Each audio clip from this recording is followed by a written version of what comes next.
Here we go. It is the MJ Morning Show on a Friday.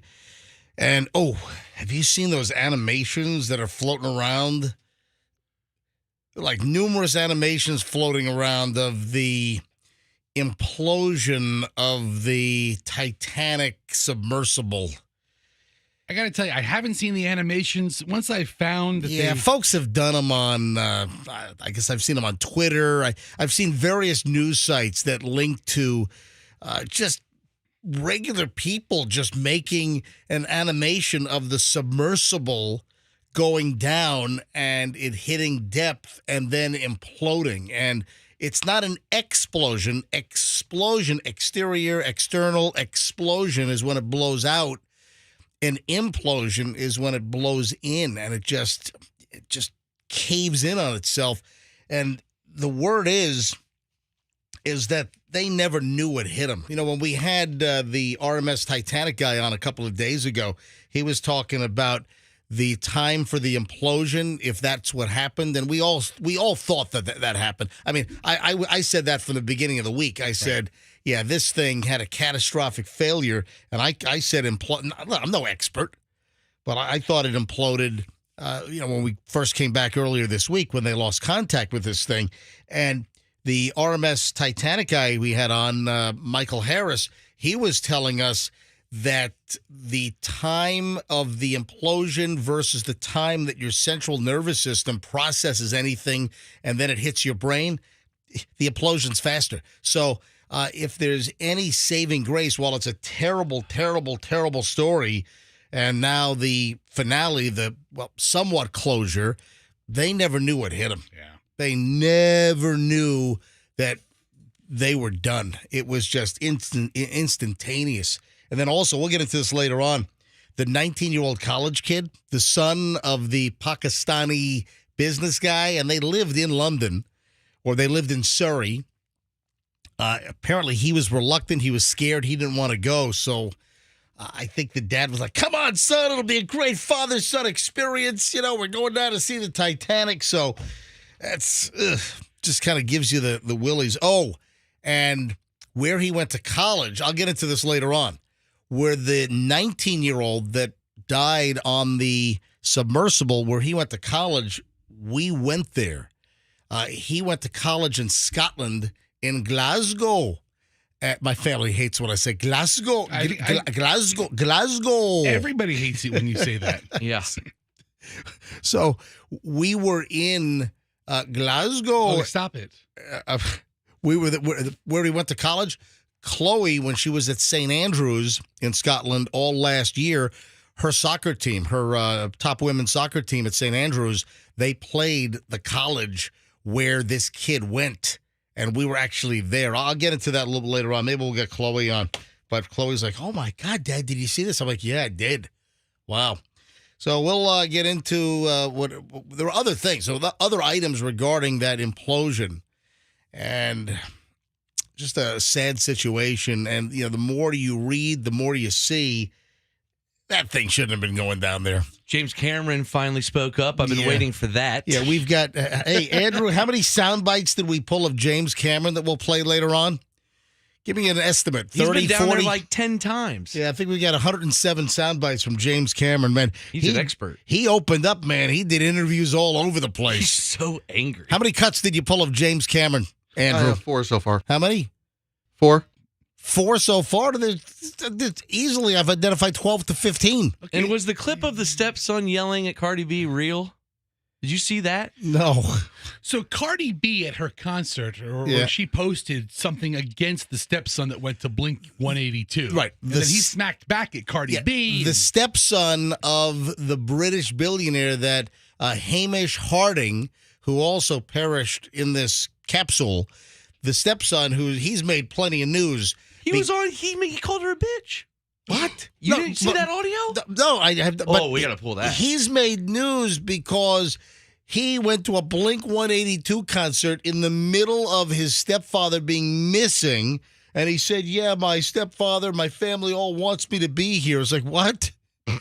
And then we found out that he was all flirty with some kind of X-rated OnlyFans star, and they're going back and forth on social media in the middle of it. And now you're saying that he called Cardi B a bitch? Yeah, there's like a minute. He did a minute-long rant on her.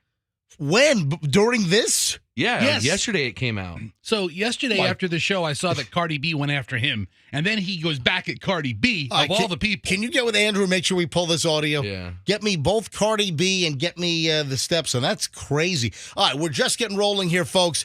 It is a jammed up Friday. I'm trying to think. Do I want to do? Yeah. I want to address what? You're like, I'm trying to No, think. because I've got things kind of penciled in, and I want to see if I have time to address something that I talked about yesterday. And I will. I think I shall. For the early listeners, I think I'll bring this up because I've had some people saying, this guy needs to shut up. This guy needs to mind his own business, blah, blah, blah. I want to address a little internal situation, to an extent. Next on the MJ Morning Show on Q105. Stand by 6:07. Let's grab some traffic.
Morning show on Q105. That's some fair guitar playing in there. Yeah, just, it's not quite, Guitar Hero stuff, but, it's all right. It's all right.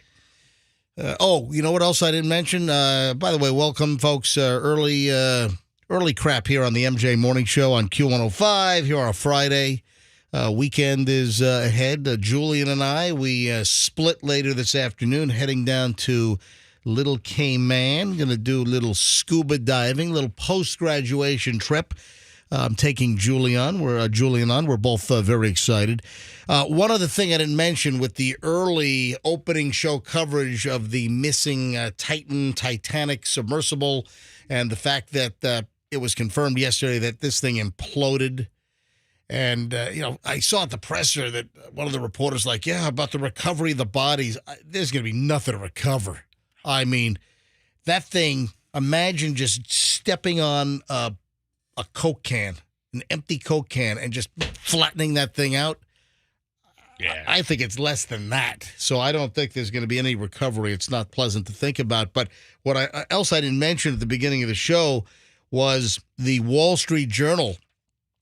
They had this breaking news yesterday. They were the first to report that the Navy, their secret acoustic underwater detectors, they heard the implosion, and they had a good idea of what happened. We're just hearing now. Listen to this.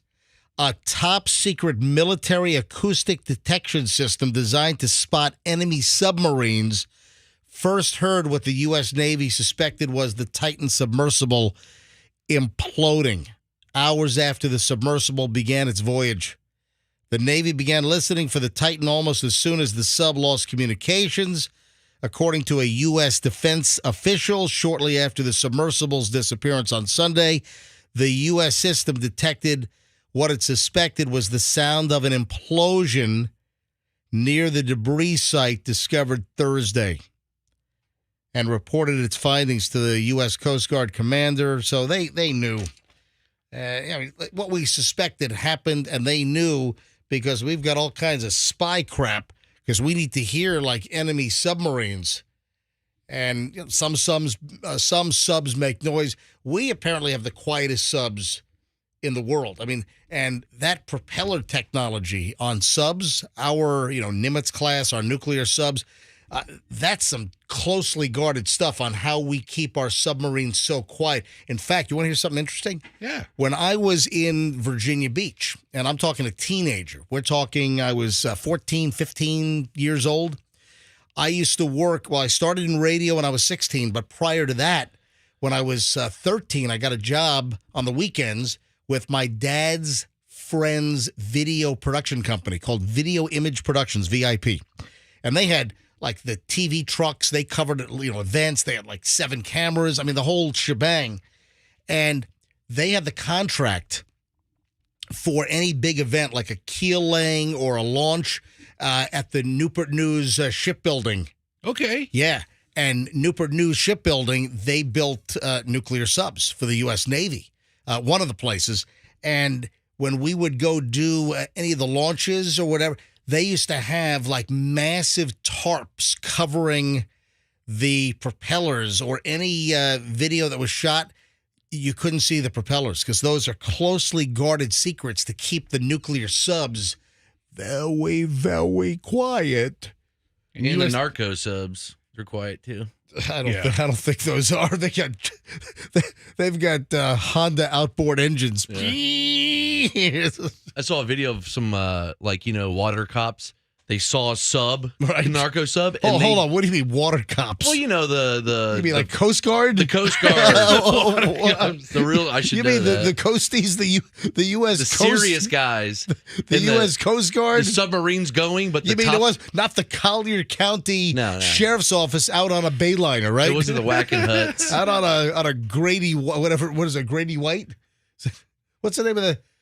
Grady White. Yeah, what are the boats? Isn't that a manufacturer? Anyway, I never heard of Grady. Right, well, whatever. I have a Key West. I don't know. All right, go ahead. But yeah, so the water cops, jumped on top. The Coast Guard. Jumped on top of the submarine and on the hatch, and they're going, open the hatch! And the thing is going like 50 miles an hour. It's the most unbelievable video. And a guy standing on it? And then they open it, and they're like, we're sorry. It's insane. They say we're sorry? Yeah, they open the hatch, and they put their hands up, and they have a gun to his face, and they're going 50 miles per hour. It is awesome. Yeah, look, Fester's on the Grady White. What kind of boater are you? You don't even know about Grady White boats? That must be a northern manufacturer. What kind of a major manufacturer of boats? You're not a fisherman. What you don't know about Grady? You're questioning. I'm doubting myself because I'm not a boater. I know Sea Pro. I know I live on the water. I've got a dock, but I don't have a boat. That's weird. I've never had a boat. I don't want a boat. Well, that goes back to growing up in Virginia Beach and living on just off Chesapeake Bay, inside of Lynn Haven Inlet on Broad Bay is where I grew up. And we had a dock. My dad had boats, and the reason why I don't have a boat today is because every time my dad used the boat, hey, Dad, go clean the boat. Okay, so I was the boat cleaner. Yeah, and I was so traumatized with all my teenage boat cleaning. You'll never own one. And also all the problems. I mean, all of the technical issues, the money pit. So it's not a money pit. I will never have a boat, even though I live on Tampa Bay and I've got a dock. I will never. You have access to the entire Gulf right in your backyard. I do, and I'm not going to have a boat. So if you'd like to see some Grady White boats, there's Quality Boats on US 19 in Clearwater as a local dealer. Yeah, 17389 US 19 North in Clearwater. Yeah, Grady White boats. Those are well known. I got mine at West Coast Marine. Yeah, fantastic. Thank you, Jeffrey Martin. You bought yours at the boat show. Yeah, no. All right, where was I? Oh, so the U.S. Navy. Yes. U.S. Navy, they knew this thing imploded on Sunday. So why did they tell us? I don't think it's the Navy's job to say right out of the gate, yeah, it's gone, without any evidence. All right, let me address something. Fester, go back to the Instagram account. Okay. So for the early listeners, and Fester was like busting, hey, when you started talking about this yesterday, this guy had 0 followers, and now he's got 7,000. Okay, he's got 24. Not quite 7,000. If I stopped following this guy, he'd have 23. Yeah, you were the first follower. That was his first amazing new page. I don't know who the hell it is. I think it's kind of funny. Yeah. And I've got no problem talking about this. Someone's trolling me by claiming that they're keeping track of my vacation days on Instagram. MJ don't work much. What the hell is this clown talking about? I'm the hardest working guy in radio. Well, you were. Well, for the next month or so, I am going on vacation today. Look, I mean, so this guy's got an MJ vacation tracker, and it says tracking at certified MJ radio vacation days and comparing them to other radio hosts in Tampa Bay. Founded June 2023. Has anybody left comments yet? Me. I left one. Hold on. Let go. Let me just do the mouse here. All right. So the first post, public petition to keep certified MJ radio on the radio more and on vacation less. Will keep running tally of MJ's vacation days compared to other hosts in Tampa Bay radio market. Then Brad wrote, let's start Fester sucks, don't shower much. Then living the McLife writes, this is amazing at Certified MJ Radio, which is my Instagram. So only a couple of comments there. Yeah, nothing big. And then what did let's see, Daniel, Fester sucks. Hey, what is your handle, Fester? I'm at Fester sucks. Oh, so it is Fester sucks. Yeah, I'm at Fester sucks. I mean, Instagram's a joke to me. Hey at Fester sucks. Second follower. So I was the first follower. Right. And Daniel was the second. Brad was the third. Right. And hang on. Oh, then the troller posted a bunch of the stories, a screenshot of the fact, like all the industry trade publications online, of me announcing that I'm ending my afternoon show after 22 years at the end of July. It is kind of ironic timing that you announce you're not going to work on your afternoon show, and the page MJ don't work much. Excuse me. I've worked 2 jobs Oh, a day God. for 22 years. Yes. Excuse me if I want to only do 1 full-time job a day. Well, excuse me. You're going to be bored in the afternoon. No, now. I'm not. And I'm 1 foot out the door on this thing. Oh, great. You're going to be homeless. I don't think so. Tough times in coming, MJ. Did you say I'm going to be homeless? I mean, you need a job, don't you? What are you going to do? Are you going to retire? Listen, And just I don't people know- who retire die. I don't know that he'll be homeless, but MJ doesn't golf. MJ doesn't have a lot of activities. I'm going scuba diving for a week. I'm going to do 23 dives in Little Cayman starting tomorrow morning at 7 o'clock. That's a vacation. I get that. But every day just sitting home, You no should morning pick show. up metal detecting with me. Yes, magnet fishing. You'd make a good magnet fisher. Fisherman. Oh, so this smartass on the MJ Don't Work Instagram account, so he posts all these screenshots of the stories from All Access, which is an industry news site, Radio Insight, Radio Inc., blah, blah, blah. And then he writes, at Certified MJ Radio hates work. This is a perfect example. and he's posting the fact that I'm quitting my afternoon show after 22 years because I don't want to do it anymore. I don't want to work twice a day. I want to work just 1 full-time job a day. What else? You posted this is great? I'm encouraging the guy. I wish that I had a fan that was so concerned about me they'd put a troll page up about me. Whoever put this up, your trolling is hysterical. And I'm honored. Yeah, how much do you work, sir? People are saying that it's you, Fester. It's not me. People are saying they think that you put this up, and then you were conveniently the first follower of this guy. No, I assure you it's not me. Whatever. All right, early morons in the news next. We're just getting rolling. It is 7:45 this morning. I have something for the crew to eat. Crow. No.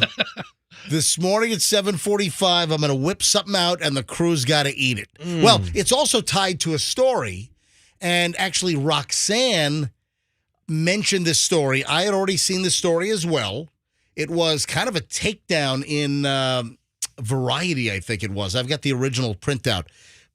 And Roxanne said, hey, did you see this? I'm like, yeah, we were talking about this off the air yesterday, and there was an element in this story, and it's very interesting. There's an element in the story that I said, bing! Not as in Bing Carney, a friend of mine, but just bing! There's something I want you guys to eat, which is something from the story. It's very fascinating. And it's a takedown of a certain industry. I'm completely confused. And you should be, Okay. because I'm giving very scant details. I have no idea what you're talking about. Speaking of Roxanne, where the hell? Oh, today's the, she's not here yet. Yeah, she had to take her evil stepmom to the airport. Take me to the airport, my Yeah, pretty. she said, she said I'll be there about 6:15 or 6:45 or maybe 7. So Roxanne, my broom takes off at 7 o'clock. I'm on the Spirit Airlines broom. You know what? A broom might be better than Spirit Airlines, actually. All right, 6:32 at the MJ Morning Show. We're back in a minute. Hey.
Oh, also, listener corrected me. Yeah, yes. Yeah, I did make a mistake. So, Festa, why don't you read the connection and the correction? You said the word Nimitz. Yep. That is not a class of submarine. It's an aircraft carrier. It's an aircraft. Yes, yeah. Well, so I'm trying to remember what the class, but also at Newport News at the shipyard that my dad's friend's video company, covered keel layings and all kinds of stuff on the subs, and also aircraft carriers built there as well.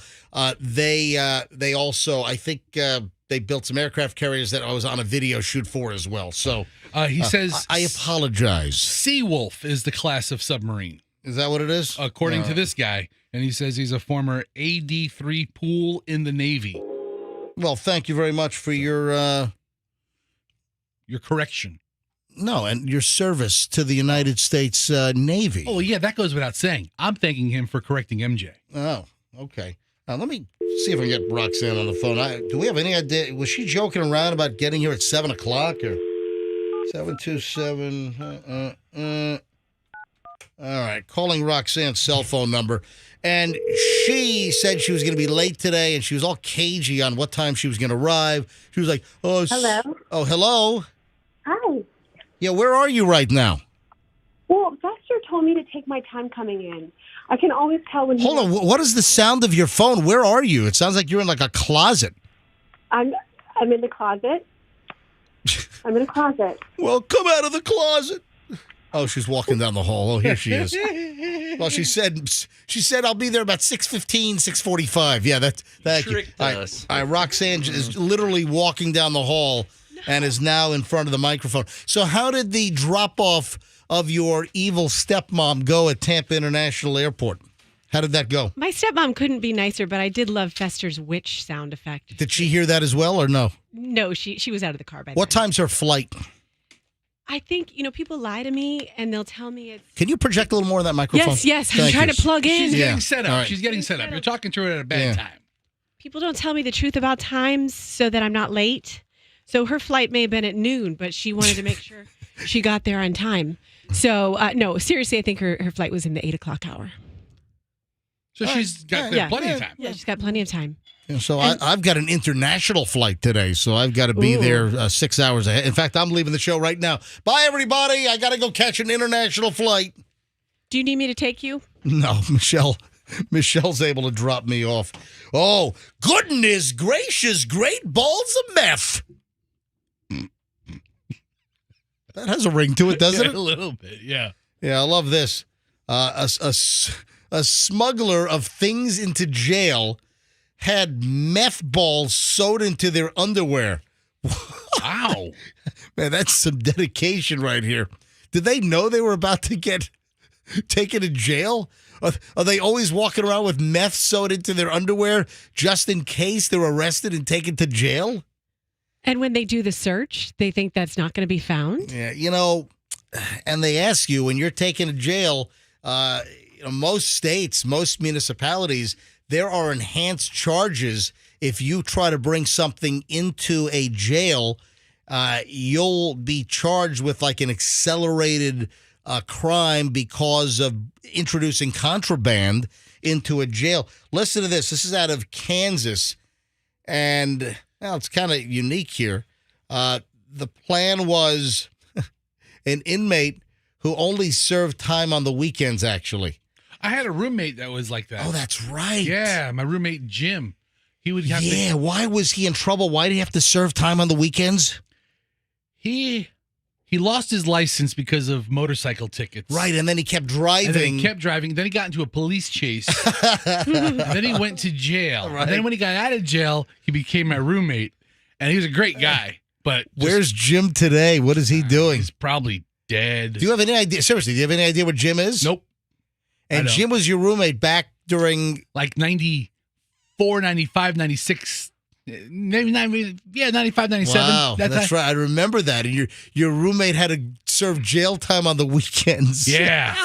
He served, and he'd have to go to the Pinellas County jail, and he'd sit there for 10 hours, Saturday and Sunday, and he did it for like 6 months. Oh my god, that's So- weird. Never heard of that. Yeah. This dude in Kansas served weekend jail time and had this scheme to get the contraband, to get the meth into the prison, into the jail. Had it sewn into his underwear.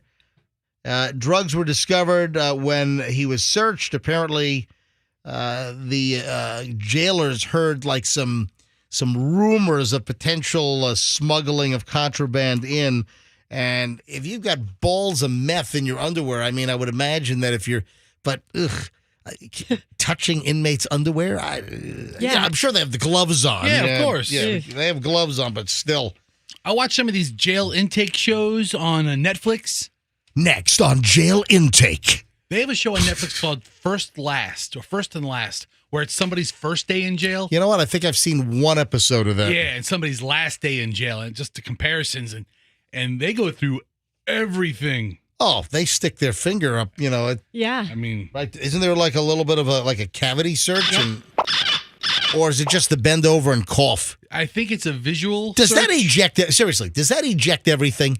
If you've got stuff shoved up and they have you like bend over and is that a fail-safe way to check to see if somebody's got stuff all wedged up the... Oh, you ever seen a Clockwork Orange? Bend Yes. over, please. Yes, I have. I got to watch that again. Spread them open, please. Okay, thank you, Froggy. I do know as a woman, I don't know if it's true for you guys too, you're not supposed to cough or sneeze while you're peeing. Well, you lose control. I mean, I read that one time. Did you really? Yeah. Was that in the New England Journal of Medicine by any chance? It was in an official journal. And now, if you have to, I'm peeing and I have It's to the cough. urinal I'm like, journal. "Oh, hold it. The Journal of Urine. the urinal journal. I think it would be the Journal of American Urology. Which, by the way, I think that was sitting in the waiting room when I was seeing my urologist for my kidney stone issue, which is now all done. That's the thing with kidney stones, man. You are in misery. You want to just be put out of your misery. And then it's like a light switch. When you have kidney stones, once they're passed, it's done. It's like, technically, it's a light switch. Until the next one builds up. Kidney stone on, kidney stone off. Miserable, horrific, worst crap pain you've ever felt in your life. It's on, and then once the stone goes away, and in my case, they blasted the damn thing. Oh, the bills are coming in. Oh, oh God. Our insurance here blows. Yeah. Just ignore Yeah, them. all right.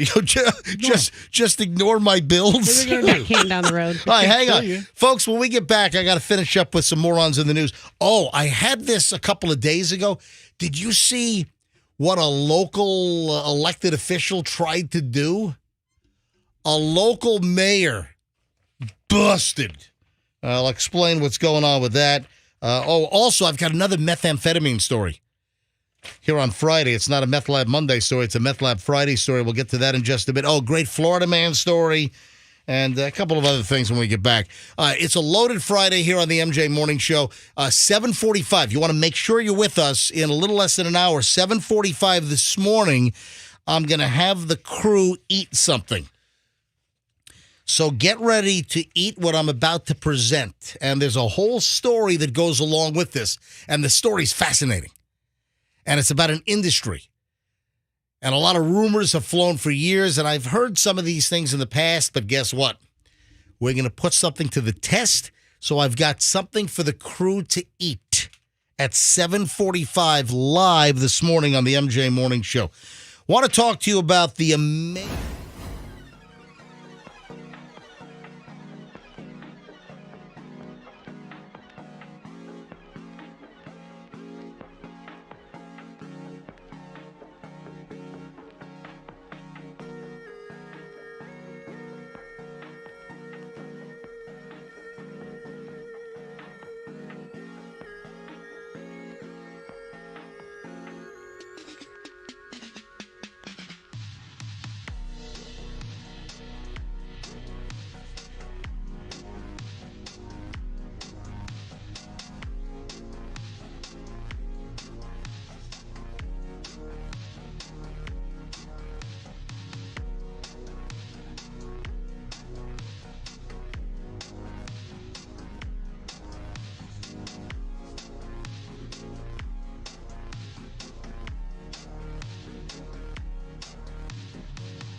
2.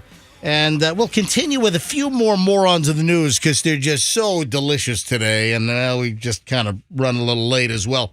Hey, Fester, before I do the next, and it ties in, it's like a perfect segue here. Yes. What is a scam that you pulled for years? What did you lie about? What were you deceitful about for a long, long time? I wouldn't call it a scam. Oh, come on. You lied about it. You filled out a job application falsely. There was no application. Dude, you filled out an application. You lied. I verbally told people this, but it's not a scam because I didn't profit from it. But I told everybody that I was a college graduate back in 1996 when I would have, I graduated high school in 92. When you first got the job at the MJ Morning Show. In 96, 95, 96? Right. So, yeah. Oh, back then it was MJ and BJ. That's right. So when you first joined us back during MJ and BJ, right, you procured your job under false pretense. No, that's not true. It's not a requirement of this job. Let me finish my phrase. I love the word false pretenses, and you stepped all over me. I apologize. False pretenses. It's not often I get to say false pretenses, and when I do, don't talk over my false pretenses. Well, Fester lied about being a college graduate. I think I might have mentioned it once or twice or 1,000 times, and I never told anybody I never graduated from USF. I was the first person. I told one person. I confided in Froggy. And I kept the secret. Tell you what, you ought to go have lunch with the ex-mayor of Temple Terrace. I would love to have the mayor of Temple Terrace over for lunch. I've been holding on to this thing for a couple of days. I just didn't get to it, but still pretty fascinating. The former mayor of Temple Terrace, who went by the nickname Dr. Mel, is a big step closer to a $10,000 fine, according to Channel 8. Why? And public censure for embellishing her city bio with a degree from a disgraced diploma mill. Oh, my gosh. Yeah, the place where you just buy a diploma. You just buy a doctorate, whatever. At one point, Mel Gerardo agreed to pay a $5,000 fine for misuse of office, but the Florida Commission on Ethics voted to double that. Double stuff. It's like Oreos, you know? I love those. Those are the best ones. We're going to double stuff fines. So the commission's order sent to Governor DeSantis also recommended a public censure and a reprimand. I'm thinking a public spanking. A caning, a spanking, a paddling. Jeez. Yeah, Channel 8 was trying to get this Gerardo to respond. 8 on your side began asking questions about Gerardo's PhD back in 2018, about a year after she took office as the city's mayor. Her doctorate in psychology came from LaSalle University in Louisiana in 96, the same year the FBI shut down the operation, arrested its owner, who ended up in prison. Wow. Yeah, degrees at the diploma mill cost as little as $2,000. Wow, that's cheap for a degree. Hey, what's worse? Getting your fake diploma from a diploma mill with actually no course time, no college credit, not actually earning a degree or a PhD. What's worse, that or Fester letting people think from 96 until 12? 12? Yeah. That you were a college graduate when you did not graduate. So the rest of my story is I finished my last 6 or 9 credits in 2012. Yeah, when we shut down the MJ Morning Show, and the first run of the MJ Morning Show went from February of 94 until February of 2012, 18 years.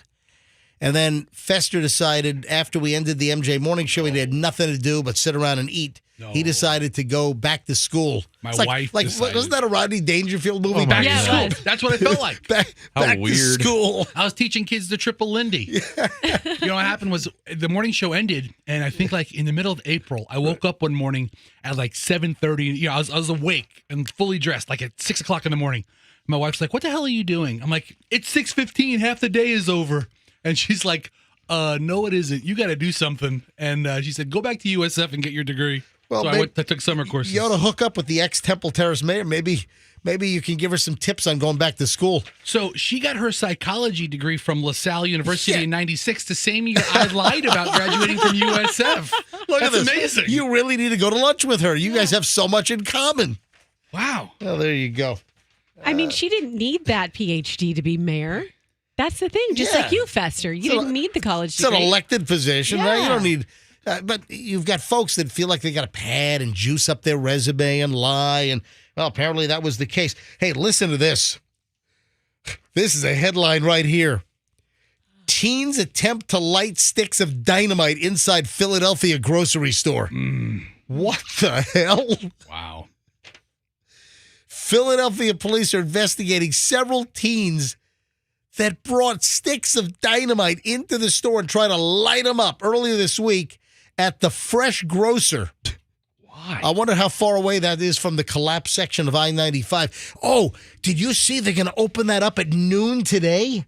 Really? Holy crap, did they fix that fast where the tanker truck Yeah. exploded and knocked down the whole, northbound?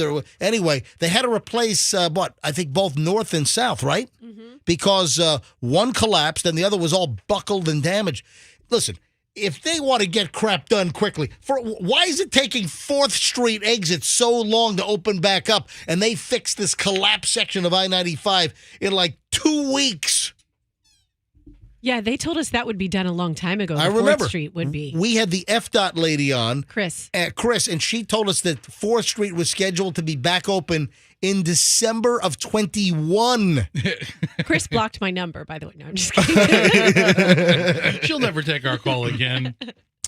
Man, this is nuts. Police say security called about 3 teens, roughly 16 to 19, wearing all black clothing, trying to light up dynamite in a grocery store. Bomb squad did recover sticks of dynamite at the scene. Suspects got away. They don't know how many people were inside the supermarket at the time. No injuries.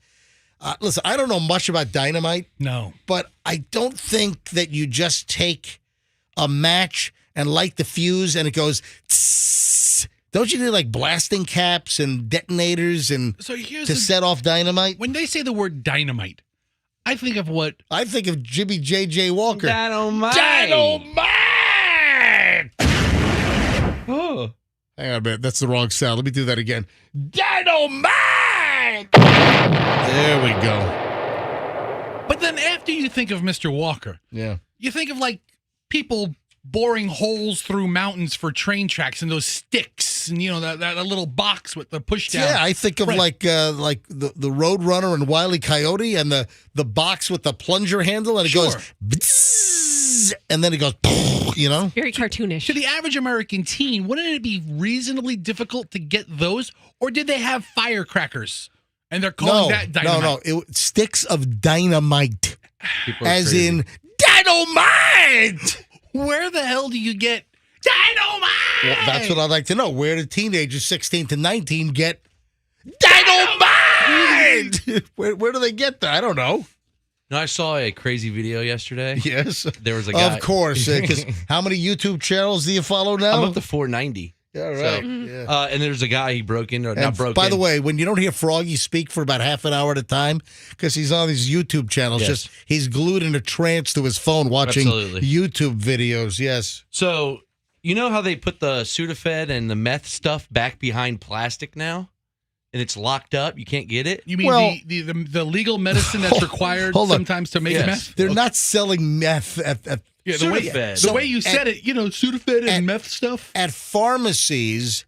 The once over-the-counter drugs containing pseudoephedrine, Yes. which is the real active ingredient, like inside of like Sudafed and Actifed. That's the drug that works. Like the over-the-counter stuff that you can just pick off the shelf yourself, that stuff sucks. It doesn't work.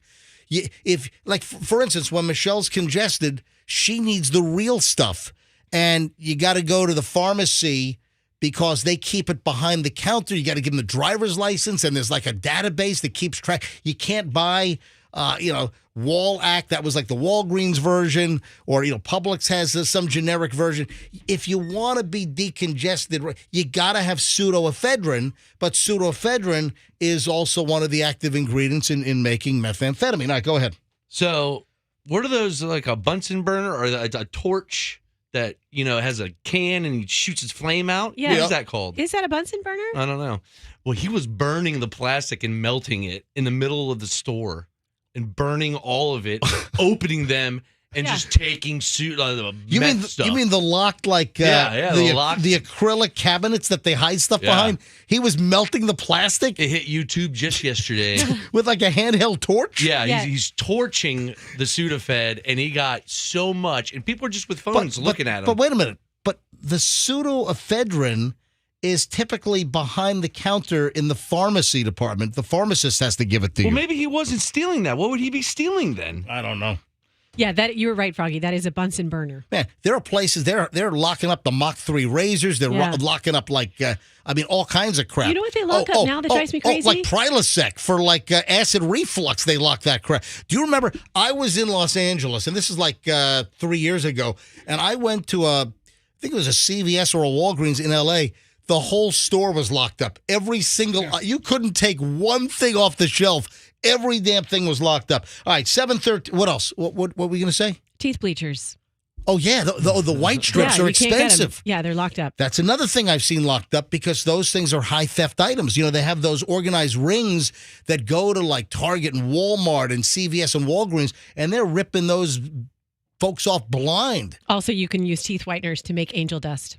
No, you can't. Really? Please Is that true? It's not true. That's completely erroneous. All right, we're going to start an hour and 20 minutes of nonstop MJ Morning Show next. And at 7:45, I'm going to present something to the crew to eat. What am I going to ask the crew to eat? Next. Coming up, a lot of crap in the MJ Morning Show. 1 hour and 20 minutes of nonstop show. And that's coming up momentarily. Come.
on Q105, MJ and the crew. Everybody stop.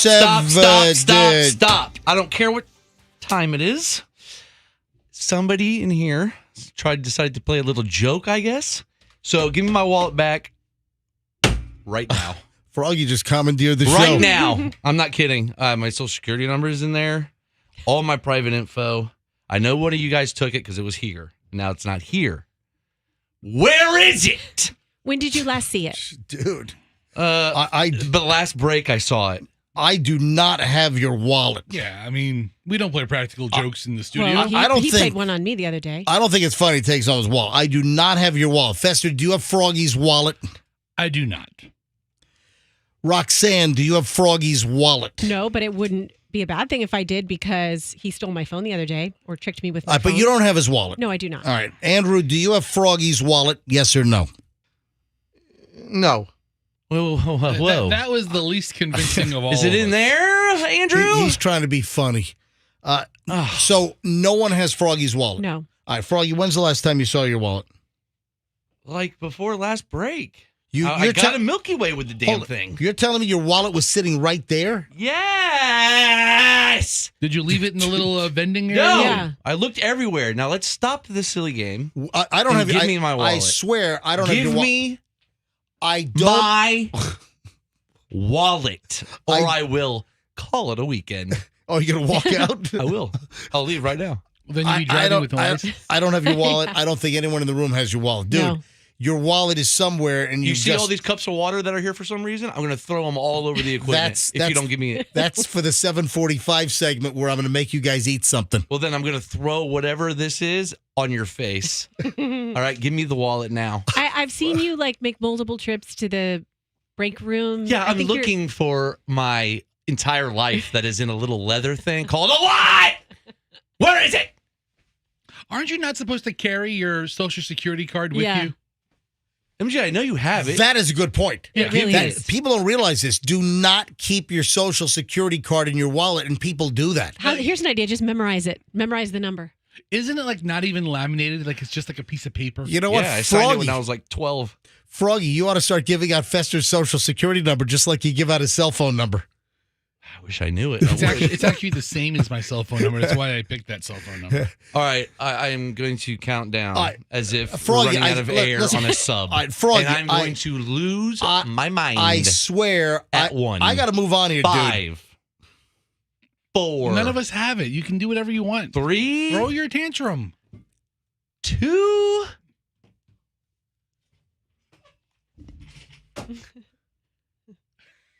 Where's my wallet? Where is it? Where is it? This is the tantrum? Where is it? Froggy, I'm gonna break this chair. You see this chair? Don't I'm break gonna break the chair. Don't You're break- the only one that sits in the chair. don't break your Go own. ahead, break your chair. Don't break your own I'm chair. gonna break this chair then. I'm gonna Don't- break somebody else's that's chair. the nicest chair in the room. No, actually, then it's going. No, don't. Give me the wallet. No one, Give me the Froggy. wallet. Listen, I got to move on here. No one has your wallet. Just retrace your steps. Dude, your wallet is somewhere. You put it down, you dropped it. Check your pants. Did you go to the morning show office? Put your pants back on. He just dropped his pants. He's wearing like a burgundy Plaid underwear. That's What the disgusting. hell? Who buys that All right. color underwear? I got to move along here. All right, Froggy, just sit down, calm down. I'll be back. Your wallet. All right, hurry up back. Go quickly. All right, here's his wallet Where is it? right here. You son of a No, it's mine. This is mine. No, all right, no, I was like, no. you, I you just want to get. I just held beaten up. up. This is my Salvador Ferragamo wallet, Ooh, which fancy. that is a fancy brand. This is high brand right here. Got this on eBay. Oh, yeah? Yeah, because I had an American Express, like a little gift card that American Express sent me to spend $500 Right? at Salvador Ferragamo. And like 15 years ago, 12 years ago, I bought a wallet, the same one, but in black. I got it at the Salvador Ferragamo, I think on Madison Avenue in Manhattan. Yes. And I love this. I love this wallet. And it's thin. I just have my credit cards in there and just the essentials. And I love this thing. And I had it for so many years. It was just falling apart. It was just all munged up. And they don't make it anymore. So I went on eBay and I found somebody selling this wallet. And I paid, it was like a like a $350 wallet, and I got it on eBay for like $35, and it was like brand new in the box and everything. Yeah, the guy probably Yeah. died, and his wife was just trying to get rid of his stuff. It was brand new. So this is my wallet. I don't know.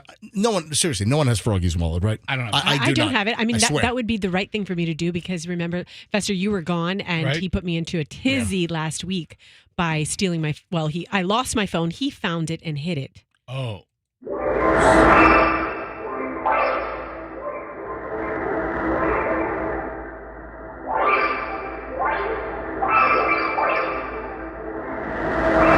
Do you know what this is? No, but just play it the rest of the show. I like it. You like this? Mhm. I'm not understanding this. That noise that you just heard is. Do you know what that is? Before I reveal what it is, do you know what that's supposed to be? Is it like the entrance to a ride at Epcot? You know, that's a hell of a guess. Yeah, I see that. That is a really good guess. Land of Imagination. Figment's going to pop out. All right, does anyone know what this noise is? You know what? I'm going to go to phones on this. I wasn't going to do it. Froggy's still not back. How can he lose his wallet? He just used it to buy a Milky Way bar in the snack machine. Yeah. Oh, you know what? When he bought the Milky Way bar, did he go down to his truck to medicate? Maybe he left it or dropped it, going out to the parking lot to, He could be sitting in his passenger seat as he chiefs up. Yeah. You know what? I want to go to phones on this. Folks, what is this noise?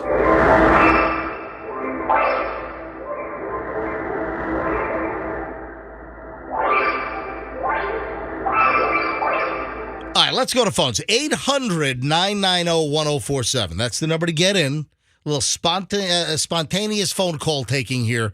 I wasn't going to do this. I'm like, let me just take some calls. See if anyone heard this as well. What is that sound? Do you have any idea?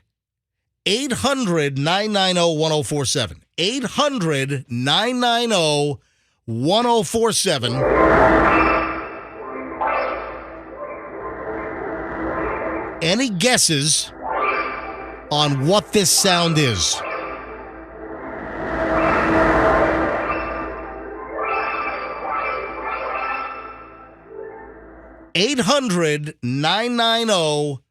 $800-990-1047. Tell me what that sound is.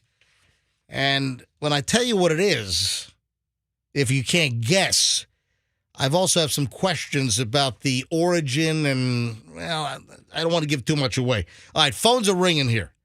Let me hope someone's going to get it right off the bat. Watch this. First up, let me grab Sherry in Newport Richie. Sherry, what is that sound? That is the sound of the Earth's magnetic something or other. There's a name for it. It's like the Earth sound right now. You know what? That is a very good guess. Every line is jammed, by the way. That is a very good guess. Sherry, that's an intelligent guess. But it's wrong. Yes. Like you're thinking like earth vibrations or the resonating, or there's the resonant sound of the earth, I think is what you're thinking. Excellent guess, Sherry, but incorrect. Thanks for trying. Tony's in Tampa. Tony, what is that sound? To me, it sounds like the sounds of a black hole. You think this?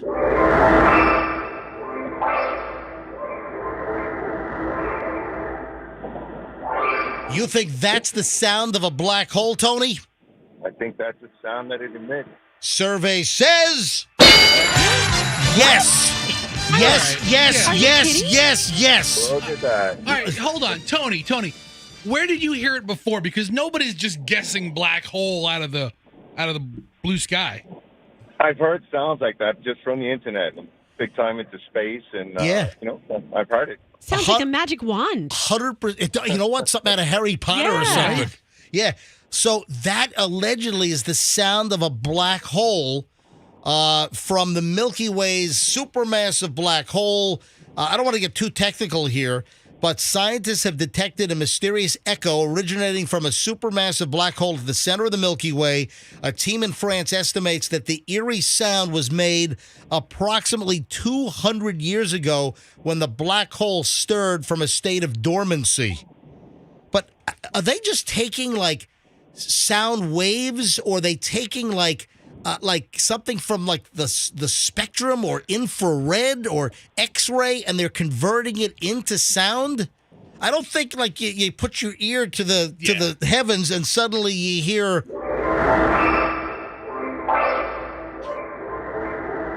But there's something mesmerizing about this sound, though. Yeah, with those in-depth questions, you should probably ask somebody like Tony. Yeah, who knows? Or that dude that's from the planetarium up in Manhattan. What's that guy's name? No, dude, come on. I don't know the planetarium guy from Manhattan. He's famous. He's all over the place. Tyson. Yes. Ghazi. Yeah, Neil deGrasse Tyson. That guy. That guy. Okay, I didn't know he was from the planetarium of Manhattan. Hey, get me that guy on the get him on the phone. He's Everybody available. loves him. Yeah, he goes on every radio show. He does. Yeah. We can probably get him on in the next 10 minutes. Neil deGrasse Tyson. Hey, Tony. Excellent guess, and it's 100% right. That allegedly is the sound of a black hole. Oh, no, well, thank you. All right, Tony, thanks for listening to the MJ Morning Show. Have a great day. You guys have a great morning. Froggy is still not back. Yeah, the black hole is where his wallet went to, apparently. Hold on a second. Let me check. Yeah. Oh, there it is. Oh, look. It's right at the event horizon. I don't think there's any turning back now. Is that not like an invigorating, exhilarating? That's like a sound of bliss. Is it? Because I was going to guess that's the sonar sound they were picking up looking for the Titanic submersible. Oh, yeah, we got to get into that. Yeah, something grim. If you missed it, we talked about the Titanic submersible, the Titan. We talked about that at the very beginning of the show today, and we'll get back into it. In fact, I've got a huge pile. Turns out that the U.S. Navy, I heard that. Yeah, the U.S. Navy apparently knew that this thing imploded almost instantaneously. They've been dragging all week, and the Navy knew that this thing was gone. So why didn't they come out sooner? Well, I guess maybe they wanted visual confirmation. But if you don't know that story, we'll get to that in just a bit. I mean, Froggy is gone. I got stuff to do. In 9 minutes, I got to have all you guys in here because I'm going to have you eat something. I've got a big surprise, and Roxanne. Yeah, I heard this. How did I have something to do with this? Oh, you have something to do with this. I actually saw the story. I read the story. I was aware in a cursory fashion of all the problems in this particular industry, but embedded in this story is what I'm going to have you guys eat live on the air. Will you be eating it also? I will not. Oh, I will not. The only thing I can think about is didn't we talk about taurine supplements or something? Oh, yes. Really? Yep. Am I barking up the right tree right now? No. Oh. No.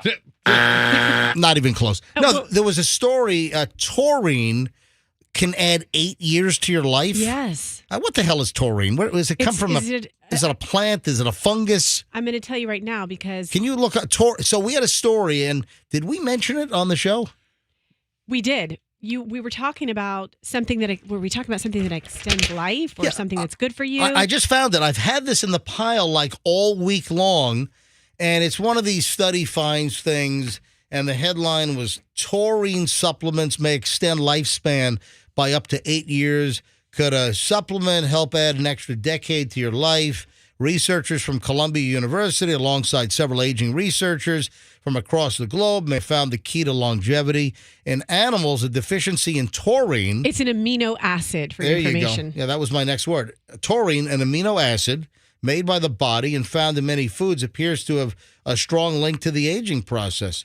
So they're saying if you take taurine supplements, it could extend your lifespan by 8 years. Where do they come up with 8? I don't know. All these supplements and all, I've always heard that most supplements, you're just wasting your time, wasting your money. Like the big, huge, horse pill multivitamins. Those things don't even dissolve in your body. You remember I told you the story about the city of Tampa sewer guy that I knew? Yeah, he said most of the multivitamins people take come out whole because... Yeah. But someone I knew used to work for city of Tampa in the sewage department, and all the traps that catch the solids, telling me they could fill up 55-gallon oil drums with all of the vitamins that people poop. and get collected that never get dissolved or absorbed by your body. They're going in and they're going right out. Well, you need specific blood work to know what you might be deficient in or to know what your body responds best to. Hold on. Is it taurine? Because we talked about taurine earlier this week with Four Loko. Wasn't that one of the ingredients in Four Loko? I think you're right. Taurine and guarana. Yes, that's how it came up. So is that... Oh, I have another story. If you drink 19 Four Locos a day, that will decrease your life by 8 years. Maybe more. Maybe a lot more. by 18 years. All right, folks, thanks for listening to the MJ Morning Show, 7:40 here on a Friday. I'm so looking forward. I'm leaving with Julian. We're going scuba diving today. Hey, if anyone is on Cayman Airways KX201 later today, make sure you say hi to me. If you see me, if you know what I look like, if you see me at Tampa International later on today, and maybe on another flight, but if you are on my plane, I'm flying the MAX 8 for the first time. Oh, wow. I'm really excited for you know, I've obviously I fly a lot. I'm on tons of airplanes. I have never been on the 737 MAX 8. Remember, that's the plane where they had the early problems and... Remember? Yeah. I think I was on one because I think you told me I was on one. Yeah. You know, listen, everything's been solved. I have no problem getting on this plane. I like the Boeing 737.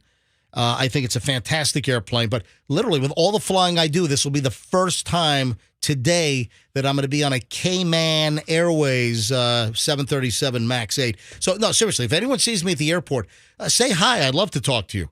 Anybody else heading down to... Grand Cayman. See, I go to Grand Cayman, but I'm only on the ground there for like 45 minutes. And then I get on a Twin Otter, an old Dash 6. And then we head on over to Little Cayman, which is like Gilligan's Island. Got 23 scuba dives planned beginning tomorrow morning with Julian. Father-son trip, little graduation gift for him. So looking forward to that. Froggy! Sure, yeah. Do you have your wallet? Somebody hid it under my car seat. And I'll find out who. You dumbass. How about you apologize with the same vigor that you were yelling and accusing us? You were just gone for the last 10 minutes of the show. And I found it. Thank you. I feel better. And I'm sorry that I was come across a little aggressive. So, hang on. What were you doing in your car? See, this is a perfect example of self-medicating. How I was not self-medicating. Oh, you were just out in your car enjoying a Milky Way? I actually was enjoying a Milky Way. You haven't eaten it yet. Dude, it's unopened. Oh, yeah. I went to, you have the munchies after that's exactly right. After the little... The point is I found it. What, are they out of Funyuns in the machine? You had to get a Milky Way? They always have Funyuns. Oh. They're just hot Funyuns. I don't like those. What are the lyrics to that song by Steve Miller Band? I'm a joker. I'm a stroker. Toker. I'm a toker. I'm a midnight smoker or something. Whatever the hell. I'm asleep at midnight, buddy. Midnight toker. I put you to bed about 9:30, doesn't it? Froggy was a 7:20 a.m. toker. Forget about 4:20. Froggy, it's all about 7:20. That's all accusatory. 7:20, dude. 7:20. That's hearsay and conjecture. It's what? It's conjecture. It's not how you say the You're word. Conjecturing. Hey, Roxanne. Yes. Do we have a picture of the hot Brazilian supermodel housekeeper yet? It's a Wait, you controversy. didn't see the one? She sent it. She's amazing. It's a yes or a no. Okay, see, no, I found that. That picture you sent, that's not her, is it? Oh, yeah. Hold on. What, the picture you texted is her? Yes. Oh, okay. I thought you were joking. No, I'm not she is joking. pretty outrageous. Wait a sec. But there's a controversy in my house because I found her on Instagram and I'm like, this is our cleaning woman. And I showed it to Doug, and she's like got this amazing life where she came here from another country. Yeah, Brazil. And she was like doing all these amazing things there. And I found her page, and I'm like, Doug, this is her. He's like, that's not her. That's not her. Then I asked my daughters. I said, who is this woman? And they said, oh, that's Alessandra. She was here, yeah. What, so my is girls it her name? Did they say it like Hold that? on. Yes, it's her name. Roxanne just sounded like Alec Baldwin's wife. No kidding. Holy hilarious. Yeah, you exactly. Say cucumber. Can I say cucumber? Cucumber. Yeah. So What can did he say? I want you to do the rest of the show in the voice of Alec Baldwin's wife, Hilaria Baldwin. Como se dice, very sexy cleaning woman. Oh, What's her ay last name? caramba! Write down her last name. I want to check out her Well, hold page. on. No, if she's from Brazil, she speaks She does. Portuguese She speaks Portuguese and not Espanol. Yes. Okay. She corrected me on that right away because we were talking about our kids and Yeah. Does she have a La Carnival bikini outfit? So you're telling me the picture you texted us is your supermodel housekeeper? I'm telling you it is. If you don't know the story, She's hot, right? I wasn't She looks exaggerating. like a young Sofia Vergara. You know, she looks like if Elle McPherson and Cindy Crawford had a baby. It would not be Brazilian. I know, but still, Okay. that's what her face looks like. ladies and gentlemen, it's another edition of Roxanne and Doug. Now, listen to this crazy story. If you don't know it, I'll tell it in 30 seconds. Roxanne claims that Dig Dug, her new husband, who was fiance for 10 years, Roxanne claims that Dig Dug was driving through the neighborhood or a neighborhood. The whole story is sketchy. First, it was near one of the houses. That he Then it rents. turned into somewhere in NoHo. So, yeah. Oh, that's To right. clean the house in Bel Air. To hire her to clean a house in Bel Air. I'm sure Now- she wants to drive Bel Air from. So Doug apparently was driving and sees this housekeeper walking out of a house. Now, how do you know it's? Did they have like the basket with all the mops and all the cleaning items? And He said she had a uniform on. I have yet to see that Right. uniform. She wasn't wearing a uniform So at my house. Doug sees this smoking hot babe who he identified as a cleaning woman. Doug stops because Doug stops. Whoa. It gets out of his car and, oh, you're a cleaning woman. Oh, can I get your card? And now apparently she's your cleaning woman at your home in West Chase. Yeah, and as soon as she's our every other week cleaning person, she does special projects. So I'm sure Doug's got to work it on a special project. So I got this pole I need you to clean. I texted him the other day during the show. I was like, send me Alessandra's business card. He's like, I can't find it. Did you take it? No, I didn't take it. All right, you're claiming the pic. I'm going to show this to MJTV right now. Okay. You're claiming that you found this on her social media, that Yes. this is her? Yes. How do you know your cleaning lady's social media who has been to your house once? Because I said, tell me what I know her first name. And then I was like, Doug, find her business card. He goes, I don't know where it is. And her name is what? Alessandra.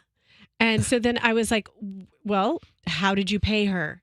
I Venmo'd her husband. So then I was like, what's his last name? So that's how I found her on IG.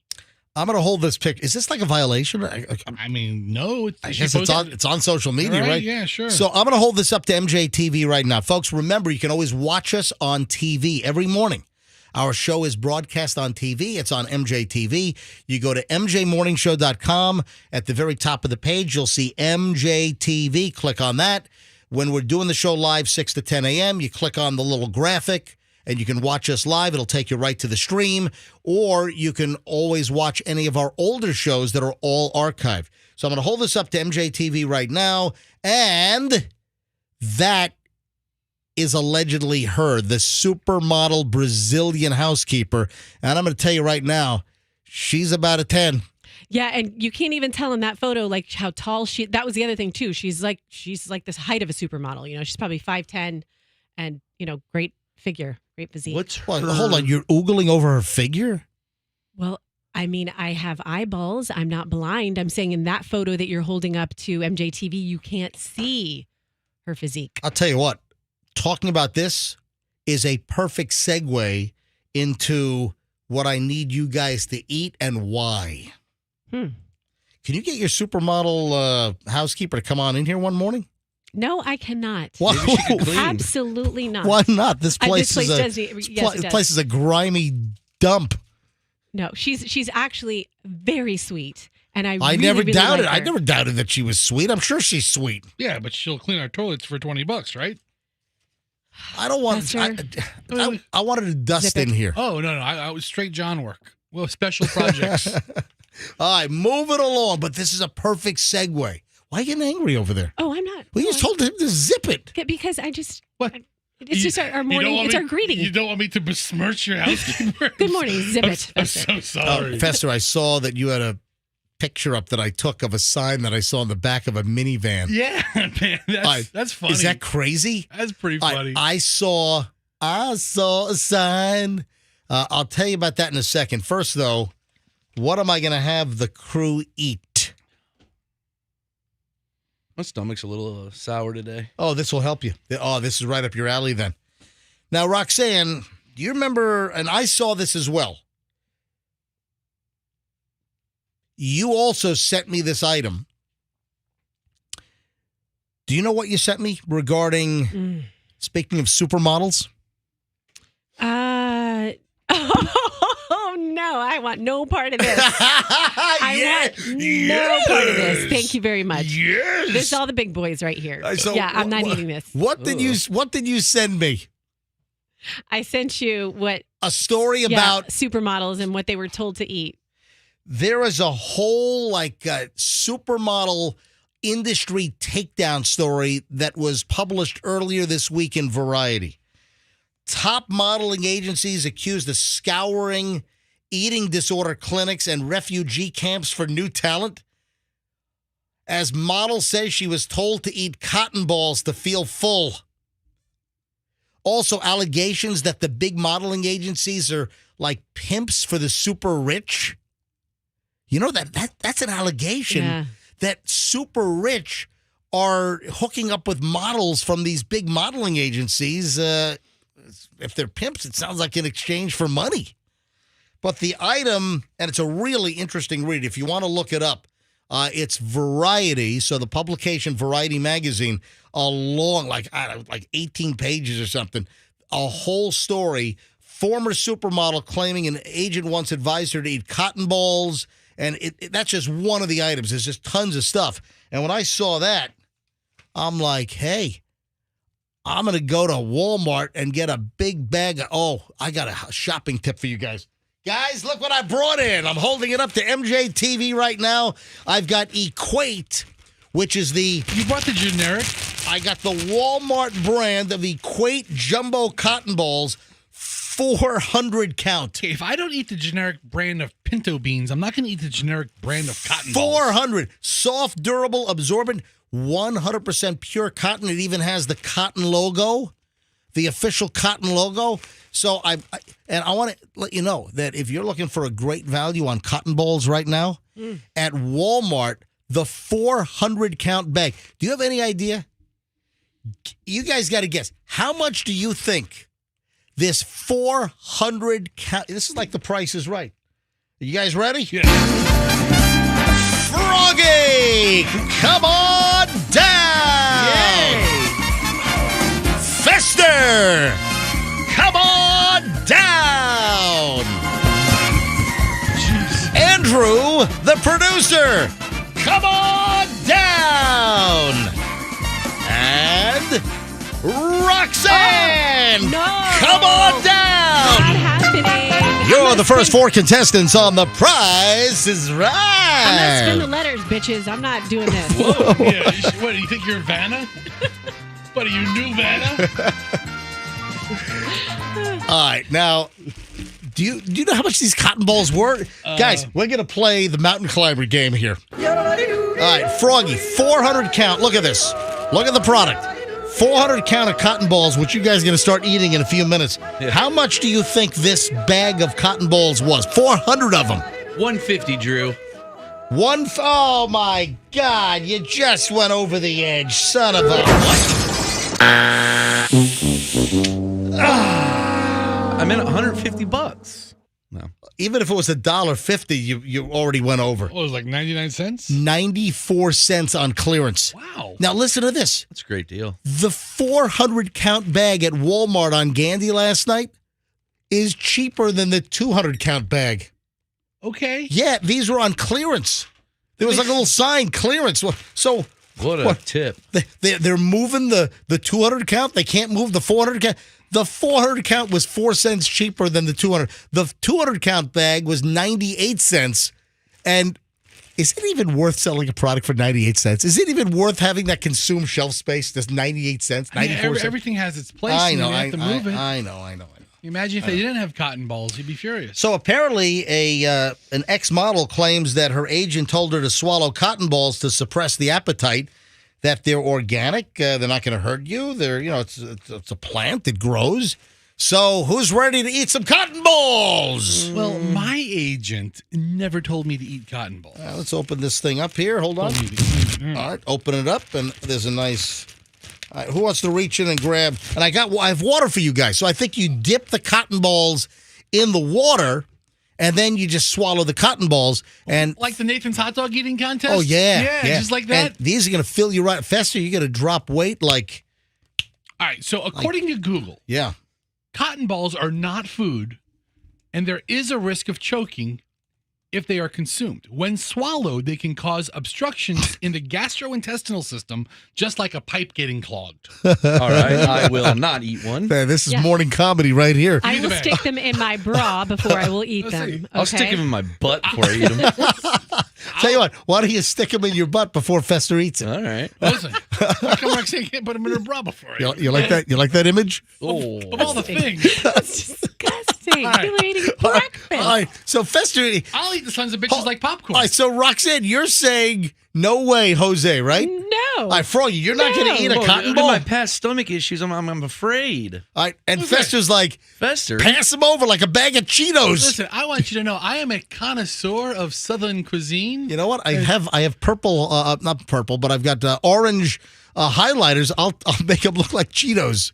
That sounds great. Let me see the bag. Dip them in some chocolate. Fester wants the bag. Okay, Fester, guess what? Fester, Yes. those are big, man. That's Okay. going to mess up your... You know, Grab the water. I have 3 cups of water over here. Look, I've got pre-positioned water in the studio. You ever chewed a cotton ball? It's horrific. Okay, all of this is firsts for me, but here we go. Here's a cotton ball. You want me to say something really disgusting? Sure. Yesterday I got my vampire facial, and I have some of my plasma left over. We could drizzle some plasma. Oh, like a balsamic reduction. Dude, I'm going to puke. Oh my God, what is going on here? Gonna spit on it for me, Rox. I went to Bod Z, and my face looks amazing now. It doesn't even. Okay, go. No, dip it in water. I ain't dry. I caught it in my mouth. Fester, no. All right, guys. Hang on, is this on camera? Do you have Fester's? Fester chewed the first cotton ball, and are you going to swallow it? He's chasing it. Fester just ate God. cotton ball number 1. Fester. It's down. Oh my God. Wow. It really reduces like a Cheeto. Yeah. You know, you take a couple of bites, it turns they're really not bad. Don't eat another one. All right, Fester just ate. Andrew, do you have the camera on Fester? They're pretty good. Fester just ate cotton ball number 2. Is this 3? What if he shows up next week and he's super skinny? I'm still working on 2. He's popping them like Okay. like Pez over here. That's it. You're done. You're done. Okay. Hold on, Okay. that's 3. That's 2.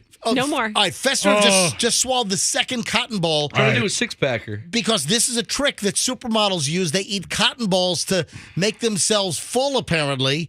And Fester is clearly on his way to massive weight loss and becoming a supermodel, folks. I'm too sexy for my love. Oh, too sexy for my love. Love's going to leave me.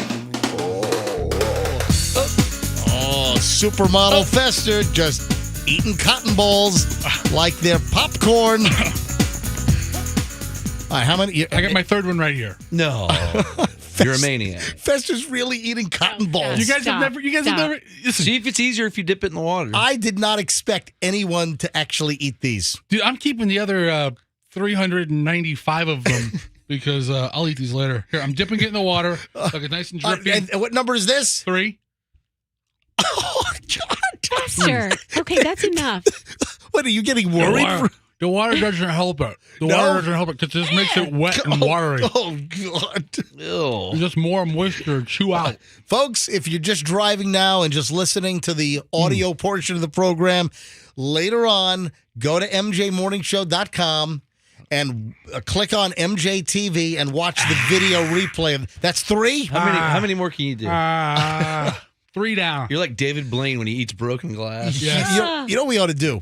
We ought to go to phones here and ask anyone if they have done this before. I'm done at 3. Really? Yeah. Yeah, no, fool? you're done. Fester, did you willfully eat these cotton balls? Yeah, it says part of a morning show experiment. Did I force you to eat these cotton balls? I mean, Is he going to win a Wii for There's doing an, it? there's an unspoken force, especially when Froggy and Roxanne both wimp out. Somebody's got to do I it. needed to sign a waiver. I'm proud of you. No, I will after the fact. I will be suing the Beasleys. Caroline, you'll be expecting a call from my lawyer later. All right, has anyone listening, have you eaten cotton balls? Or have you known anyone that has eaten cotton balls? Folks, do you have any advice for Fester? Any cautionary calls you'd like to hit us with? They should pass just fine. 800-990-1047. 800-990-1047 if you'd like to weigh in on Fester eating cotton balls. Or have you ever done this? Any complications? Have you known people that have eaten cotton balls as supermodels are directed to make themselves feel full? 800-990-1047. I don't know what kind of calls we're going to get on this. 800-990-1047. You know, you really can't just eat one. It's like a Dorito, you know? You only want one, but Hey, it's don't so- worry. We'll make more. Yeah, Eat all you want. We'll make more. Hey, Andrew. I mean, they're not good, but they're not bad either. Andrew. Here it says cotton balls are usually made from bleached polyester fibers containing a lot of chemicals, making them unsafe to eat. Really? Eating But wait, cotton hold on. balls- This bag says real cotton. It says 100% Real pure cotton. cotton on the back. Where are they made?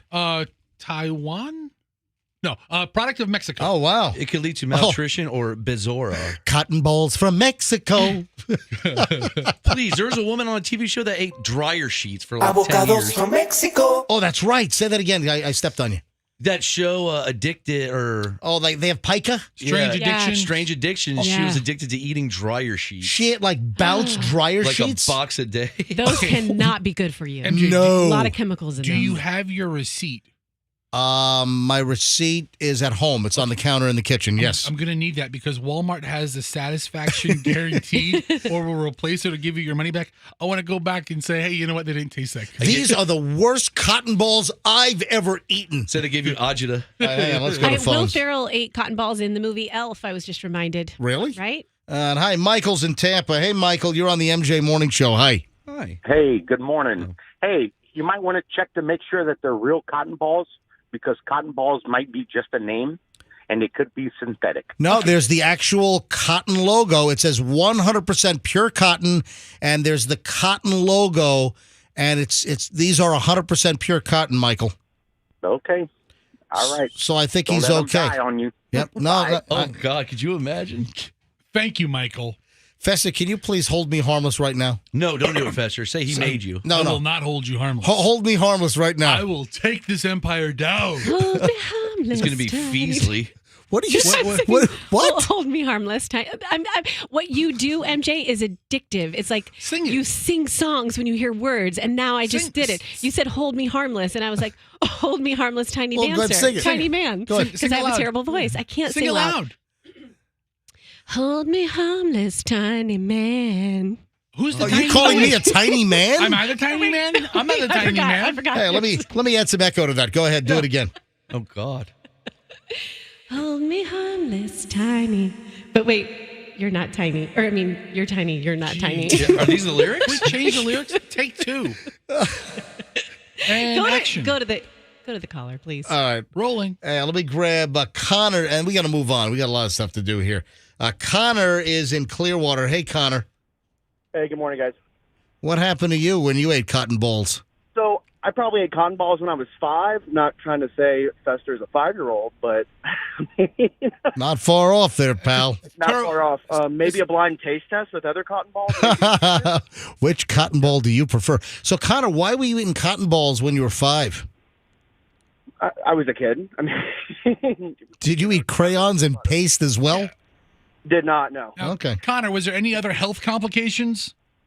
Poop looked a little weird, but that's Okay. Okay, let's not find out the follow up to that from The Fester. fluffy- We'll No, pass on I that. want to know the follow up. I'm the one that ate them.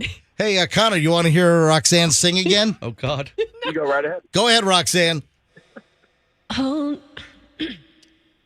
Hold me harmless, tiny man. You know what? I would take these cotton balls and jam them in my ears. Thank you, Connor. Have a great day. Thanks, MJ. You too. Bye-bye.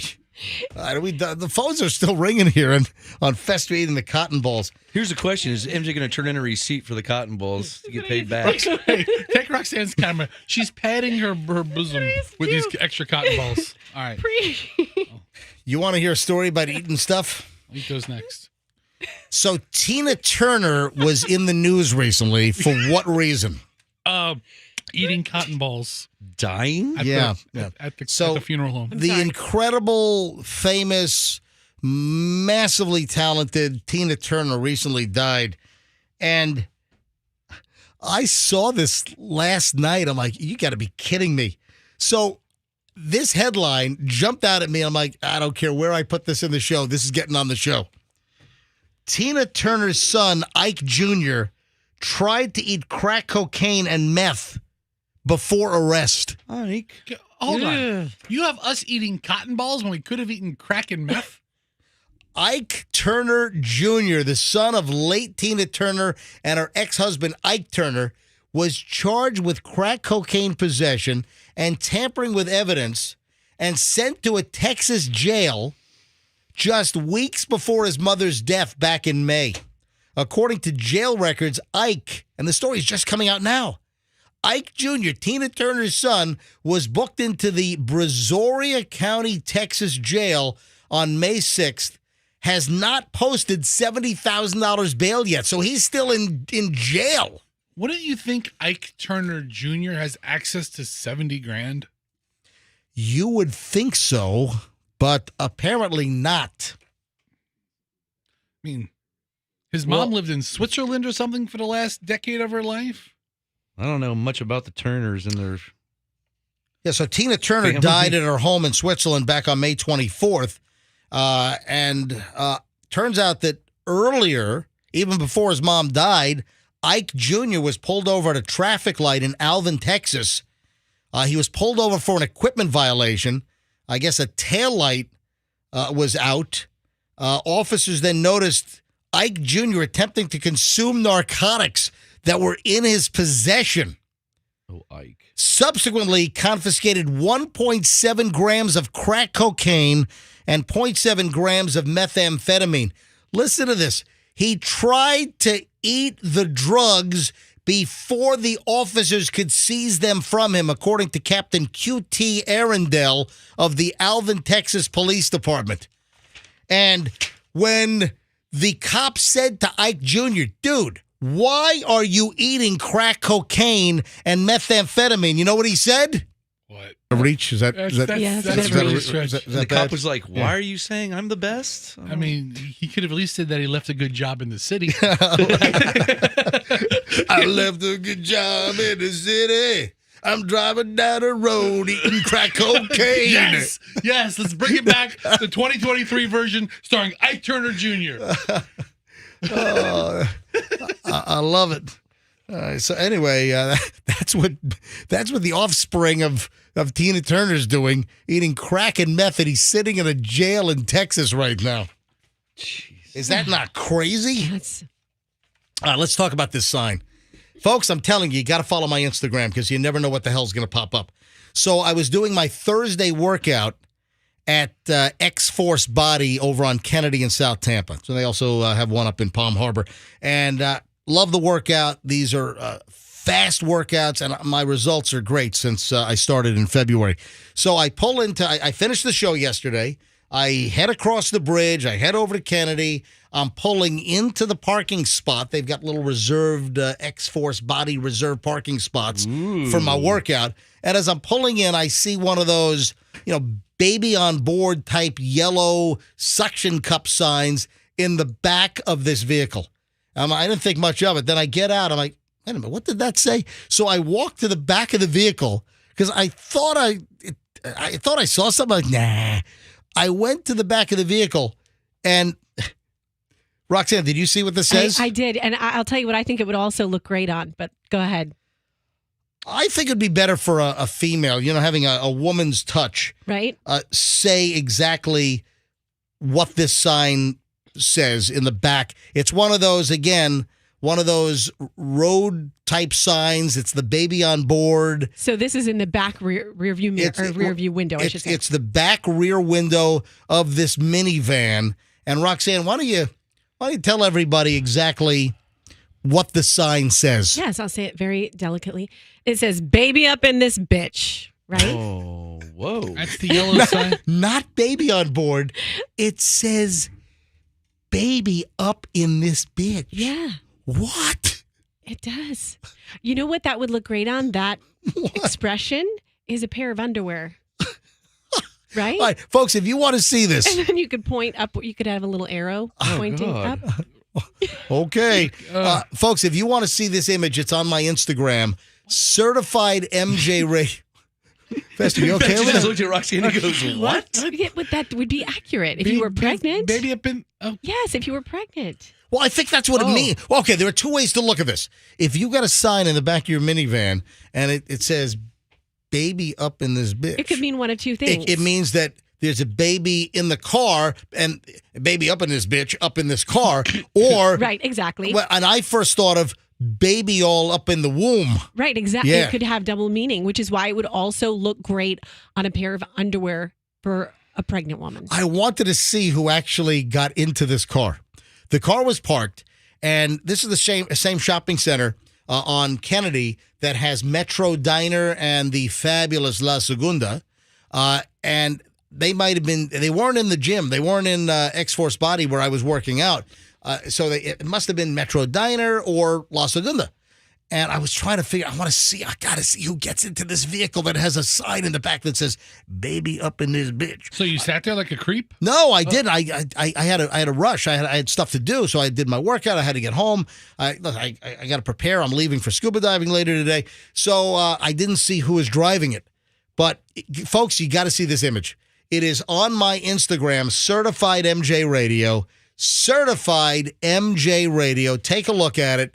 And also give me a follow. And I'm heading down to the Cayman Islands. We're going to Little Cayman. I'm going to post pictures. I'll post underwater pictures, scuba diving pictures. So give me a follow so you can see what the hell's going on with Julian and me. Yeah, my neighbor has an aquarium. I'll just go over there. That's great. All right, so give me a follow now, folks. Certified MJ Radio on Instagram. That's Certified MJ Radio. And baby up in his... I've never seen that before. Have you ever seen that sign before, Roxanne? No, but some of our texters are saying that they've had that sign. Really? Yeah. Mm-hmm. You aren't All right, hold on. Let's go back to phones. Have you ever had the "baby up in this bitch" sign in your vehicle? Or do you know somebody that's had it? You think this is a guy driving this thing? No. Would a woman put that on her? All right, let's go to phones. 800-990-1047. 800-990-1047. Then we'll get into the whole Titanic update. And there's a couple of elements here, folks, that are just crazy.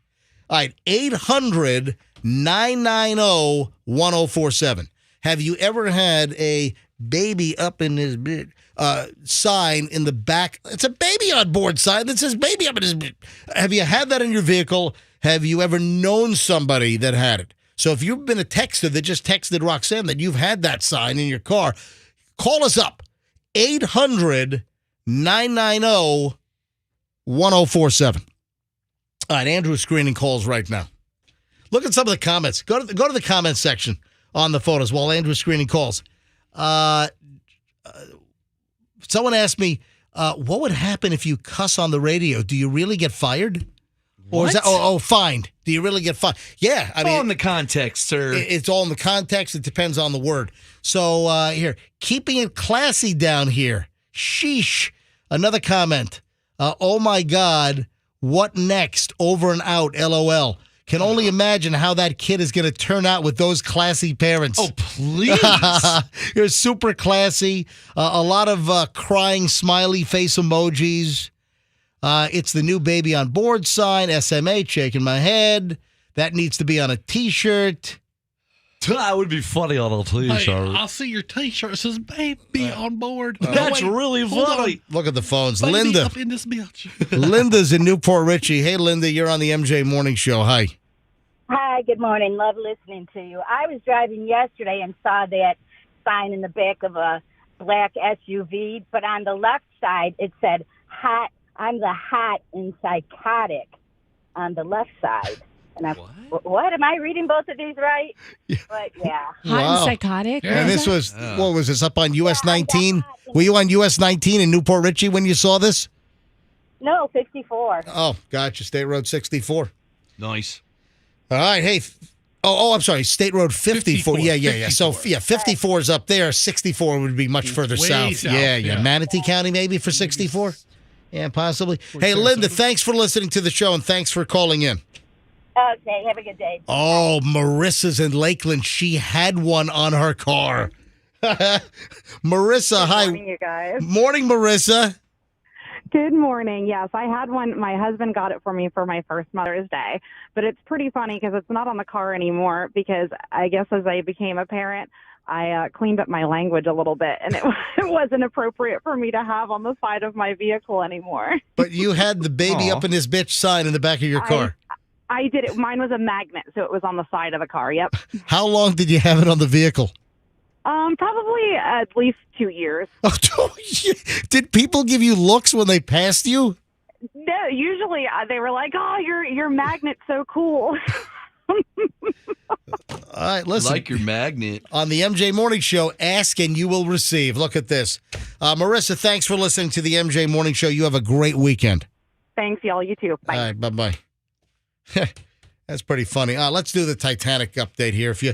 If you weren't listening at the very top of the show, we talked about the Titanic and the horrific update from yesterday, which, if you remember, Roxanne, Fester, Froggy, I pretty much said that this was going to be the outcome.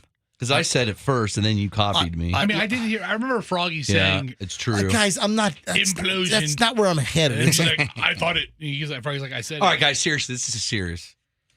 So all 5 of the explorers are gone. Are they explorers now? If there are any saving graces here, if there's anything, it probably happened so fast they never knew it hit them. That's probably what happened here. It happened in a nanosecond, and they probably were never even cognizant of what happened. Hey, do you want to call your friend and see if we can get it back on? G. Michael Harris? Yeah, yes, I will definitely do that. There was a story I read that was pretty sad recently. I don't know if you talked about it this morning. As opposed to all the happy ones Well, that have hold come on. out about this? Is it related to this Titanic thing? Oh, no, it's something completely different. Of course it is. Yes, it's Okay, related to go the ahead. Titanic thing. The 19-year-old was terrified about going on the trip. Yeah. Oh, I mentioned that. Did you? Okay. I mentioned that because you weren't here first thing this morning. You came a little late today because you had to take your evil stepmom to the airport. She's not evil. And Fester, evil stepmom? Take me to the airport, my pretty. That's the Wicked Witch from Dorothy and the Wizard of Oz. Would you like an apple? Or no, that's a different one. I'm sorry. Roxanne! Mirror on the wall. What? Roxanne's prettier than I am? Damn you, mirror! was it the blue air side or the red air side? Or was it the green air side? Green. I will make a potion with Eye of Newt and defeat you, beautiful Roxanne Wilder. I gotta get this mole out of my nose taken care of. All right, stop. I need a clean break right now and 2 seconds of silence. That's it. Okay, now back to the Titanic story. Sorry, the Titanic. We're talking So serious stuff. the Navy apparently knew this thing imploded pretty quickly, and this information was held. Story broke last night from the Wall Street Journal that a top-secret military acoustic detection system designed to spot enemy submarines first heard what the U.S. Navy suspected was the Titan submersible implosion hours after the submersible began its voyage. The Navy began listening for the Titan almost as soon as the sub lost communications, according to a U.S. defense official. Shortly after the submersible's disappearance Sunday, the U.S. system detected what it suspected was the sound of an implosion near the debris site Thursday, which was discovered Thursday, yesterday, the debris site, and reported its findings to the Coast Guard commander on site. While the Navy couldn't say definitively the sound came from the Titan, the discovery played a role in narrowing the scope of the search for the vessel before its debris was discovered yesterday. So the Titan went down and communications were lost an hour and 45 minutes into the descent. It takes about 2 hours and change or so to get down to the Titanic from the surface down to 12,500 feet. So they lost communication at 1:45, so one would think that maybe that's when it imploded, but they have had comms losses in the past where the ship did not implode. So timeline-wise, if it was 8 hours before the sub was reported missing, I'm guessing that they record and monitor all of these underwater sounds, or they're triggered if there's an underwater sound that the top secret underwater listening equipment hears. Then I would imagine it puts up an alarm and they can go back and listen to it. I'm sure it's all recorded, but they knew. I said earlier, tons of people earlier said that this thing most likely imploded because a lot of folks have said that this particular craft being made out of carbon fiber and titanium, that this is really not the best application for carbon fibers to go down in repeated cycles 12,500 feet. So I got a ton of audio here, including James Cameron.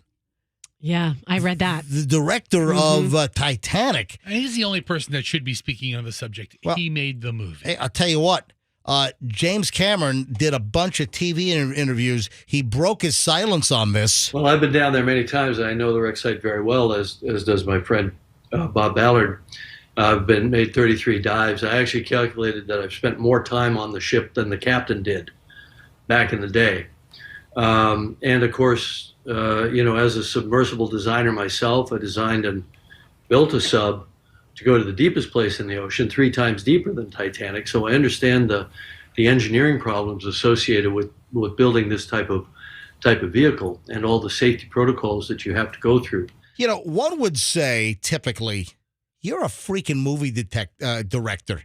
What do you know about? Dude, you never seen one of his documentaries about Titanic? Well, that's the point. The point is he's the expert. Typically, you'd have someone comes out that's in the movie industry and they're like they're an expert of Hollywood, and you're like, I'm not listening to you. But I'll tell you what, I think James Cameron breaks that mold. You know, when it comes to Titanic and submersibles, it sounds like James Cameron is a freaking expert here on these things. He should have built that thing for him. I'm telling you, here, listen, here's another chunk of James Cameron talking about the submersibles, and he doesn't hold back. Deep submergence diving is a mature art. From the early 60s, where there were, a few accidents, nobody was killed in the deep submergence, until now, is more time than between Kitty Hawk and the flight of the first 747. So if we haven't improved over that period of time, we have improved drastically over that period of time, and the certification protocols that all other deep submergence vehicles except this one. Right there, that's what's important. All the other submersibles, apparently, there are only 10 submersibles that can go to 12,000 feet or more, where the Titanic is. And this was the only one that wasn't certified. Is that in the paperwork when you're getting ready to go? In the waiver where it says you could die like 3 times on the first page? Does it say somewhere not certified? Is there a not certified? That carry passengers, especially paying passengers. Yeah, here he's talking about it's not certified and it's taking paying passengers is what James Cameron's talking about. Over the world in tropical waters, deep coral reefs, other wreck sites, and so on. The safety record is the gold standard. Absolutely. Not only no fatalities, but no major incidents requiring all of these assets to converge to a site. Until now, James Cameron, the director of Titanic. Many people in the community were very concerned about this sub, and a number of the top players in the deep submergence engineering community even wrote letters to the company saying that what they were doing was too experimental to carry passengers and that needed to be certified and so on. Let's try to call up G. Michael Harris, who is the founder of RMS Titanic. I'm going to try to cold call him here. I just texted him, and like seconds ago, and he hasn't hit me back. Well, I'll try to cold call him here. One more clip from James Cameron, who did interviews yesterday. I'm struck by the similarity of the Titanic disaster itself, where the captain was repeatedly warned about ice ahead of his ship. Wow. And yet he steamed at full speed wow. into an ice field on a moonless night. And many people died as a result. And for a very similar tragedy where warnings went unheeded to take place at the same exact site, with all the diving that's going on all around the world, I think it's just astonishing. It's really quite surreal. Man, that's the money shot right there. Wow. He's a smart guy. Yeah. Yeah, I'm a Titanic fan. I find that James Cameron's brilliant. The whole Avatar stuff, I cannot get into. I despised Avatar, and then the follow-up, right? Yeah, it wasn't good. I can't get into it. It just does nothing for me. But, Titanic is brilliant, and James Cameron is brilliant. Just don't like all of his work. I want to bring up a comparison about risky things I wouldn't do. Right. I know now, I wouldn't go in this submersible. You right? know now. And I was not going to before. You didn't know last week? Another thing I'm not going to do, and I've always felt this way, I don't want to ride in a helicopter. I know people do quite often. I have no problem riding in a helicopter. Well, I'm talking about my preferences. And so hold on. I'm not saying they're not safe. I'm just saying in my head, I just don't want to. That's my problem. If I called Sheriff Chad Chronister. Yes. And I said, Sheriff, could I take Roxanne up in one of the HCSO choppers? You wouldn't go? I would probably do that. I'm taking you. Okay. We're going in. Okay. We're going to try to get clearance from Sheriff Chronister. And I want to get you up. I've been up in news helicopters. I've been up in the sheriff's office helicopters numerous times. Yeah, I feel like it's almost like saying I don't like riding on the highway. No, we do a lot you guys didn't let me finish my comparison, but make your call and I will. All right, hang on. Okay, so then I started thinking like the people who like a Kobe Bryant's helicopter flying in the fog when they shouldn't have been flying. Yes, making risky choices. So I think about that moment in time, and whether it was Kobe or whomever was like, let's go. Who cares? It's risky weather. Let's go. That was a spur of the moment kind of adrenaline, testosterone decision. But this was like methodically planned, and months or however long in advance that you're going to do this, and to not deter from. Wait a second, maybe this isn't a great idea. I don't know. Let me try to call G. Michael Harris. We had him on earlier this week, founder of RMS Titanic. All right, let's see if it'll ring. Andrew, I'm going to put it on hold if it rings.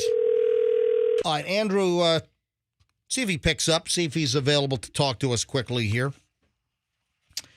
So, catastrophic implosion. They found that wreckage pretty close. About 1,600 feet away from the bow of Titanic is where they found the debris field. And in this area, there was no Titanic debris. It went to voicemail. So in the debris field, it was only debris from the rover. And there are some horrific videos that popped up on social media. And when the news broke about the implosion yesterday, I guess some folks went to work quickly and they put together like some animated graphics simulating what it looks like if you have an implosion of this craft at 12,000 feet down. And this thing just, it like shrinks up into like the size of a thimble and then just explodes. So it first implodes and then it explodes. At least in this video, there are like 2 or 3 simulations that are floating around online. So you think the thing crushed them immediately and then exploded? Is that what happened? Like it crushed, like if you got a cannon, just went. Yeah, I said earlier today, it's like imagine taking an empty Coke can, smash it on your head. Yeah, that's an implosion. This thing, this 21-foot craft, I think was turned into something the size of maybe a Coke can. and the people inside, the 5 people, including the CEO and the founder of the company, they had no idea. They had no idea what hit them at all. That's brutal. Oh, it is. It is. Well, no, I guess, if you have to go quick, I guess that's the way. I guess. I don't know. Yeah, a couple of other things. Let me get Khloe on the phone. See if Khloe. Oh, someone's on hold here. I think I picked up the wrong line. All right, pick up the right line. Yeah, do that. All right, let me call Khloe. See if she's available. In the meantime, I'd like to find out what other risky activities Roxanne would not like to partake in. No subs, no helicopters, no hot air balloons. No. Yeah, see, I won't do. Oh, that's another thing. I won't do hot air balloons either. So I will do scuba diving. I'll go up in helicopters, airplanes. I flew with the Blue Angels. Hello. Hey, Khloe, hold on 1 second. We're live on the air. But Roxanne, it's funny you bring that up. I will not skydive, and I will not go on a hot air balloon. You wuss. How about a drug-fueled orgy? What? Who would turn that down? Because Roxanne's been to a couple of those. What the hell? You're going through the risky behaviors. That's a risky behavior. What's the risky part? The drug use or all the other people? Get Hunter Biden on the phone for that one, okay? Oh. Hey, all right. Hey, Khloe. Yes. So Sorry, I asked your dad that right when you picked up. Yeah, she's on the phone. I got my little girl on the phone. Chloe's like, what's up? I got my little princess on the phone, and Roxanne's blurting out drug-filled orgy. Little prince. All right. Hey, so Khloe, the son of the Pakistani multimillionaire, the father and the son were on this voyage on the Submersible. The son, it was reported, and Roxanne just brought this up, and we had mentioned this earlier, the son, 19 years old, Suleiman Dawood, he apparently was terrified. There were reports that he didn't want to go. He was scared. And I guess he finally went, and he probably should have gone with his original instinct, because if he did, he'd still be around. His dad's like, come on, it'd be so great. What's going to happen? Oh, jeez. Frog, you don't do that. Dad, fine. So, Khloe, the reason why I'm calling you is he went to a college in Glasgow. Yeah, he did. University of Strathclyde, and we played them a few times when I was at St. Andrews. So when Khloe was playing, because Khloe just came back from St. Andrews, she did her whole junior year in Scotland, and Khloe was on the women's soccer team, one of the teams, and that's when Michelle and I flew over to Scotland back in March for a week to visit Khloe. We actually drove to her game, which was just outside of Glasgow, and they played the college. Was it Strathclyde? Mm-hmm. They played the college where the 19-year-old kid went. It's a terrible story. Khloe, during the game, did you recognize this kid in the stands? He wasn't at the game. Was he a big fan of the women's soccer team at Strathclyde? Strathclyde. And I think he in Glasgow. I think I heard a report that he bought the program, and he's like, hey, who's this Khloe lass on the other team? Fester, stop making light of things. I mean, who cares you went to the school? That's really obscure. Fester. Really Who cares? obscure. Fester, just shut up. Anyway, who's this Khloe? I'm just turning your damn. He's not turning the mic off. He is British. He's always Pakistani, but they lived in Britain. Hey, so I've turned your mic off. Just wait till the next segment. All right. So Khloe and you guys actually beat Strathclyde pretty handily, didn't you?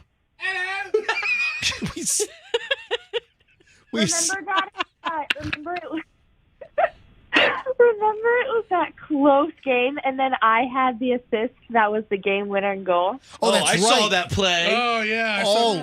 And it was on internet. It was streaming. I saw it. So that's right. Khloe. It was a great up the middle pass, right? Khloe had a great cross. No, it was a cross. I didn't see it then. I didn't see it. Khloe crossed it, and then her teammates scored, and they won the game. That's right. It was like 2-1 or 3-2 or something. Yeah, I believe it was 3-2, and I crossed it in the air, and I had to get it over the goalie's head so my teammate could head it in, and it was perfect. It was with the assist. It was a perfect cross. All right, Khloe, thanks for coming on. We'll talk to you soon.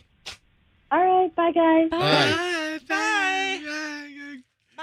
Guys, what are you doing? What are you doing? Stop. Fester, you're so obnoxious I mean, today. listen, we're talking about the sub, and suddenly it's into Khloe's assist for the game-winning goal with like this Pakistani British guy. How does that guy sound? I don't know. The Pakistani son that was on played at the. I'm just trying to say that Khloe played that school over in Scotland where the kid went. You need to let Fester plan a whole show and see how great it would be. Yeah, you guys want me to just let you and Fester do the show? I could do it when I go on vacation. He's the humpback kid. I absolutely don't want to do it. Can you imagine 4 hours of Fester planning this show? I could. My God. God forbid we don't call Khloe. Be or another my wife. implosion. Be another the building will just implode on itself. Let me tell you what we won't do. Scratch the surface. All right. Now, a couple other things. That has new meaning now, too. I haven't even scratched the surface. Now he's just picking apart your crotches. So speaking of college, this is very unfortunate. So Hamish Harding was the British billionaire on the Submersible, and he was obviously lost when the craft imploded. This is terrible. The University of Cambridge, where he went, his alma mater. The University of Cambridge held a deep-sea themed ball hours before the missing billionaire explorer Hamish Harding and his fellow passengers were alleged to have run out of oxygen. Listen, what? Listen, yeah, they had an undersea themed ball prompting his outraged family to slam the college's extremely bad taste. Students at Pembroke College attended the Nautilus. Was it like with Ariel and Sebastian and Or Michael J. Fox playing Johnny B. Good on stage? So students at Pembroke College, I guess at the University of Cambridge, attended the Nautilus Into the Depths ball on Wednesday night. I thought it was Enchantment Under the Sea Day. Well, it sort of be like the same thing. Photos from the festivities, which were part of the Story University's May Ball tradition, show glowing jellyfish decorations and oversized divers' helmets. Oh, no. Attendees reportedly even swayed to Celine Dion's My Heart Will Go On during the ball. This is too much. Well, they probably should have canceled it, but I'm guessing that this thing was planned well before the submersible went missing. I'm sure the theme, the undersea theme, was well before. But however, if you've got the missing British billionaire that went to this school, and then you cancel it, I mean you retheme the thing. Leave the jellyfish up and make it a SpongeBob theme or something. Yeah, SpongeBob doesn't work either. The craft is missing, and they're playing. Yeah, the family's very upset. Oh, speaking of upset families, I think that these people just need to get over it. There are angry relatives that are saying that they are angry about the submersible and the Titanic tourism because they have descendants that died on Titanic. I saw that story too. So these folks are angry. Yeah, I'm really pissed off at people visiting Pompeii, but guess what? Not much you can do about it now. But that's the point. It's like, 111 years later, you might want to just get over that portion. But, I mean, seriously. You don't know what it's like to have a family member on the Titanic. You could be distraught. Still. It could bother you every day. 111 years later? You couldn't watch the movie. You'd be like, oh my God, is that my great-great-great-grandmother? I want to punch everybody named Rose. No, I read the story last night. Like, descendants of people that were on the Titanic, they're angry. They think it's horrific. Really? That the tourist submersible would even go down to the underwater grave site. Well, they don't have anything to worry about. 92% of this Titanic souls are living in my home. That's right. You have all the ghosts. They've been summoned there by my daughter. Ooh. And they're in all my photos. All right, so we now have some closure here. The craft was lost. It imploded. All 5 on board perished. And are we going to know any more? Just a lot of folks are saying that this craft made out of carbon fiber and titanium, that, the carbon fiber develops cracks while it's very strong, that it wasn't a certified craft. It also was not, it didn't have destruction tests, where they make additional versions and they put it through tests. This didn't have that. And there were employees that warned about the structural failure of this vessel that ended up getting fired and ended up suing for wrongful termination. So there's a lot of interesting pieces here. Oh, there's another piece of audio. And this, you want to hear something chilling? Yes. This is absolutely chilling.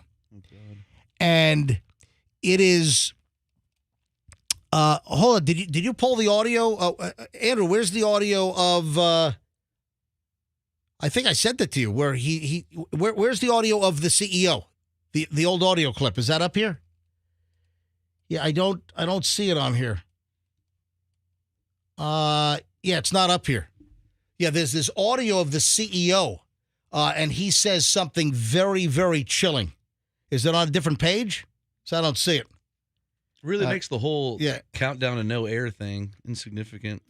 Yeah, well, that's true. Yeah, that's a very good point. That's a very good point because, the news channels just went with it. And guess what? And what did I tell you? What did I say all week long? That this whole countdown, only 24 hours of air left. I thought that was irrelevant. And I said that earlier this week, that I found that irrelevant because I don't think it matters. It doesn't matter how much air is left. The craft imploded. It's a better story, though. And, that's what I said earlier. It adds urgency. Yeah. In the week. All right, Andrew, do you know where this audio bite is? You can say no. You have no idea what it was. It was the CEO that talked. Yeah, thank you. Nice, Andrew. Nice save. Yeah, you didn't put it up on the board. All right, here it is. It was days ago. Days ago. We got more audio. Good job, Andrew. Pages. He went back into the annals of history. I don't think this is it. I don't think this is the one I'm looking for. Everything else can fail. No. Your thrusters can go. Your lights can go. Yeah. You're still going to be safe. No, there's another soundbite. That's not the one I'm looking for. I thought I sent it an email last night. All right, I'll take a look. Folks, if I can find that audio bite, I'll play it. But essentially, he talks about pushing the envelope, and I'll try to find the soundbite. It's a really interesting soundbite, and it's a haunting soundbite. So I got to try to find that. Hey, see if it's in the email. See if you just missed that, Andrew, because I thought I sent that over. Oh, the file's not there? So I attached it and the file wasn't there? Well. Your fault. Well, maybe it is my fault. The tables have turned. All right. Do you know about this Costco $1,000 couch? No. My wife was talking about this couch. Is it where yeah. Okay, I haven't seen it. Hold on. Your wife was talking about this couch? Because I told you we're in the market for a couch and a recliner because she hates recliners, but I love them. Anyway, that's not here nor there. She said, "Hey, did you see the couch at Costco? It's like $1,000." And I'm like, "No, I haven't seen it." Oh, that's hysterical that your wife is talking about this couch. She didn't show it to me, and I kind of blew it off because she mentions crap that she wants to buy all the time. For whatever reason, there's a $1,000 couch at Costco that is blowing up social media. The comments are all over the road. It's a Costco sectional sofa featuring a pull-out sleeper. Yeah, a pull-out sleeper, and then storage under the ottoman. Exactly. Or storage under the chaise. It's a pull-out sleeper and storage compartment, and it's getting a ton of attention online. And it's a brand new model, sleeper sofa. It was on Costco's public page. It's being called a great deal. Priced at $9.99, but if you buy it online, that's the price. But if you buy it at the store, it's $12.49. I'm sorry, it's $9.99 if you buy it at the store. If you buy it online, it's $12.49 because of delivery, setup, packaging removal, blah, blah, blah. But here's the deal on this $1,000 Costco sectional. It's getting a ton of reviews. And they are polar opposites. Some of the reviews are unbelievably positive, and some of the Costco sofa reviews are unbelievably negative. One person wrote on Instagram, "Okay, I have this exact couch, and I'm sitting on it right now. I hate it. Yeah. Sleeping on a river of stones would be more comfortable than this crap." Yeah. Do they have it set up in the store? Here's another one. "I have this same exact couch, and it was one of the worst purchases ever.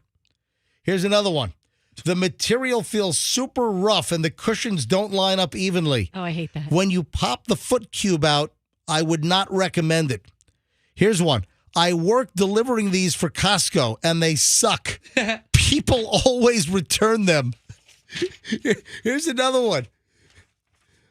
This is a complete copy of the IKEA bed that's like $600. And then here's another one. Somebody said they had to replace the couch in weeks. The sofa only lasted a couple of weeks, according to one of the. What'd they do to it? I don't know. It's a sofa. You just sit on the damn thing. And then here's a positive. One woman wrote on Instagram, I know furniture is expensive, but it's kind of funny hearing such a great deal. Literally $1,000. This couch was worth every penny, and the 4 stores we searched to find it. Oh, my God, I'm sitting on one right now. It's awesome, said another shop. I mean, totally polarizing reviews. That's how reviews are, though, man. I know. Oh, man, that's crazy. So I got to see if you get this thing. I don't know. I haven't even seen it yet. But she's like, have you seen the couch at Costco? And I'm like, no, honey, I haven't seen it. And I'm like, we're not even members at Costco. We're pro Sam's. Oh, man, I'm telling you. You have to borrow Roxanne's membership card. Oh, yeah. Dude, you got to get this thing. We got to try it out. So are you getting it? No, I haven't even seen it. Yeah, spend but your wife $1,000 and get it. Your wife is saying we got to get it. No, we got to get she it. just mentioned it. Oh. She's like, oh, have you seen it? Oh, it's so awesome. She does not talk like that. It'll look great under the dead zebra on the She wall. doesn't. I'll tell you what. Hey, Fester, let's take the 405 to the 10 Yes. to the 101 and go to the Costco up near Glendale. Yes. And What is that? What are you doing there? The Californians. Yeah, the I don't know what Californians. that is. Oh, it's on SNL. SNL. You've never Was it? seen that? It was a skit on No, SNL, I've dude. never seen it. It's just about all the bad traffic. Let me in take a quick California. break here. When we get back, condom sabotage. Condom sabotage. I did that. When we get back. Oh, bait. What'd you say? I've done that to a buddy. He did it to Oh, his no. friends, All right, yeah. hang on. And then we've got a baby shark warning. We'll get to that coming up. We've got Hollywood dirt. I got a couple of Hollywood items that are mind-blowing. So hold on. We're loaded next. We also have Boy George and Culture Club tickets to give away in the next hour. 9 o'clock hour, your chance to win concert tickets. Boy George and Culture Club, Mid-Florida Credit Union Amphitheater coming up on July 15th. And also don't forget, we have the 9/10 must-hear story of the day. All on the way next. Don't move. MJ Morning Show on Q105. If you make it...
MJ Morning Show on Q105. MJ and the crew.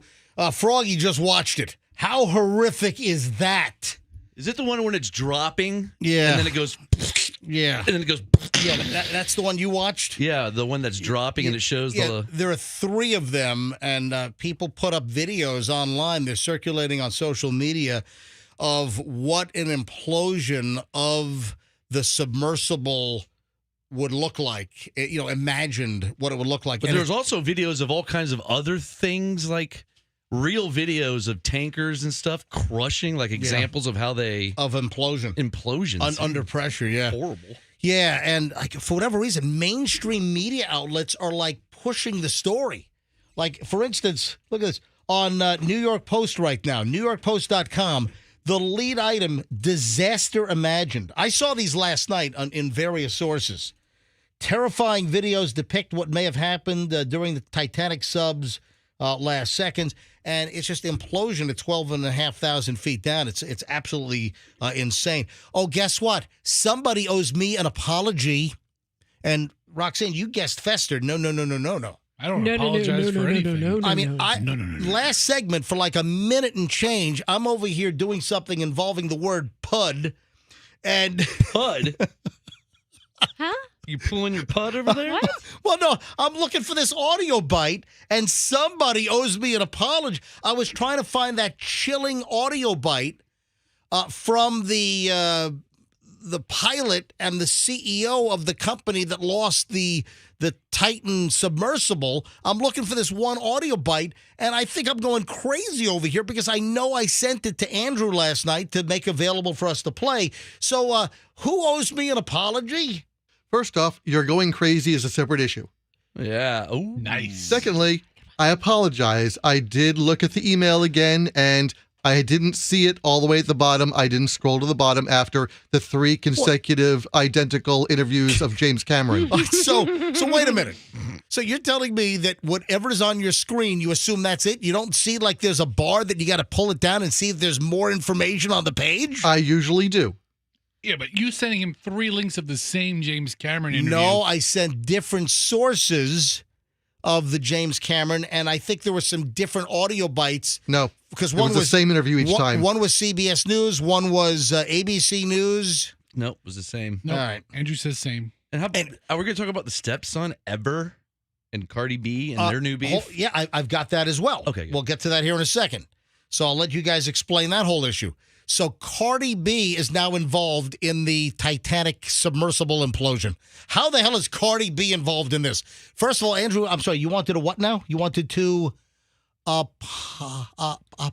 Didn't I just say I was sorry? In the sentence, he said, I apologize, but it was at the bottom of the email. James Cameron. I'm not above apologizing. I apologize. I messed up. Well, thank you. I'm glad you're taking responsibility. All right. Dude, I'm giving you a hard time. Calm down. All right. So here's the audio bite that I tried to play in the last segment. Listen. I'd like to be remembered as an innovator. I think it was General MacArthur said, you're remembered for the rules you break. And, I've broken some rules to make this. I think I've broken them with logic and good engineering behind me. The carbon fiber and titanium, there's a rule you don't do that. Well, I did.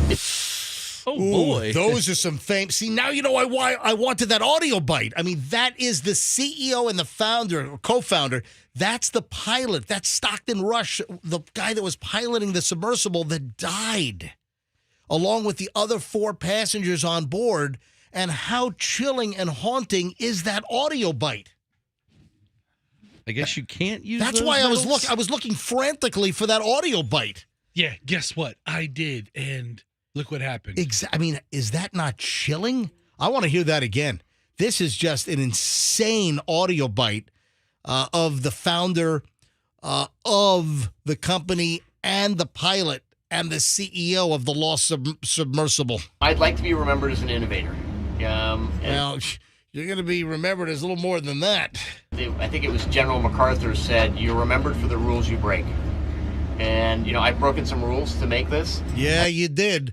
And the whole damn thing broke at 12,000 feet down. I think I've broken them with logic and good engineering behind me. I think I broke it with good logic and engineering. Well, apparently not, Einstein. The carbon fiber and titanium, there's a rule you don't do that. Well, I did. he even talks about the carbon fiber and the titanium. There's a rule you don't do that for something going under the sea with this type of pressure, that you should use other materials. And again, this wasn't even certified. Hang on a sec. Your mic's off. Go ahead. Who wants to follow rules of physics when you're building a submersible? A what? Submersible, whatever it is. Submersible. A submissive? Yes. I mean, especially when your dom is telling you to do something differently. Yes. Who wants to do something when you're submissive? Yeah. And then we got to move on, but let's deal with the Cardi B issue here. And Froggy, why don't you explain? Because apparently you were mesmerized by this yesterday. We have spoken about the British billionaire Hamish Harding's stepson, who has made the news for all the wrong reasons. In the middle of the missing submersible story, he goes to a Blink-182 concert and then says, my stepdad would want me to be here. Yeah. That's number one. Then we find out that he's flirting with some kind of OnlyFans porno star online. He said, I'm friends with her. And then they have this public, back and forth online, in the middle of this missing submersible. And then, Froggy, explain the whole Cardi B thing. We have some audio of this. Well, Cardi B thought it was pretty disgusting that this guy decided to go to a Blink-182 show while his stepfather was possibly dying. And she made a post about it. And she says, I don't know if you have the audio of her, but she sort of just goes off on the guy. Did we get the Cardi B audio, Andrew? No, we have his audio. Okay, so we have his audio. So his response. So Cardi B goes off on.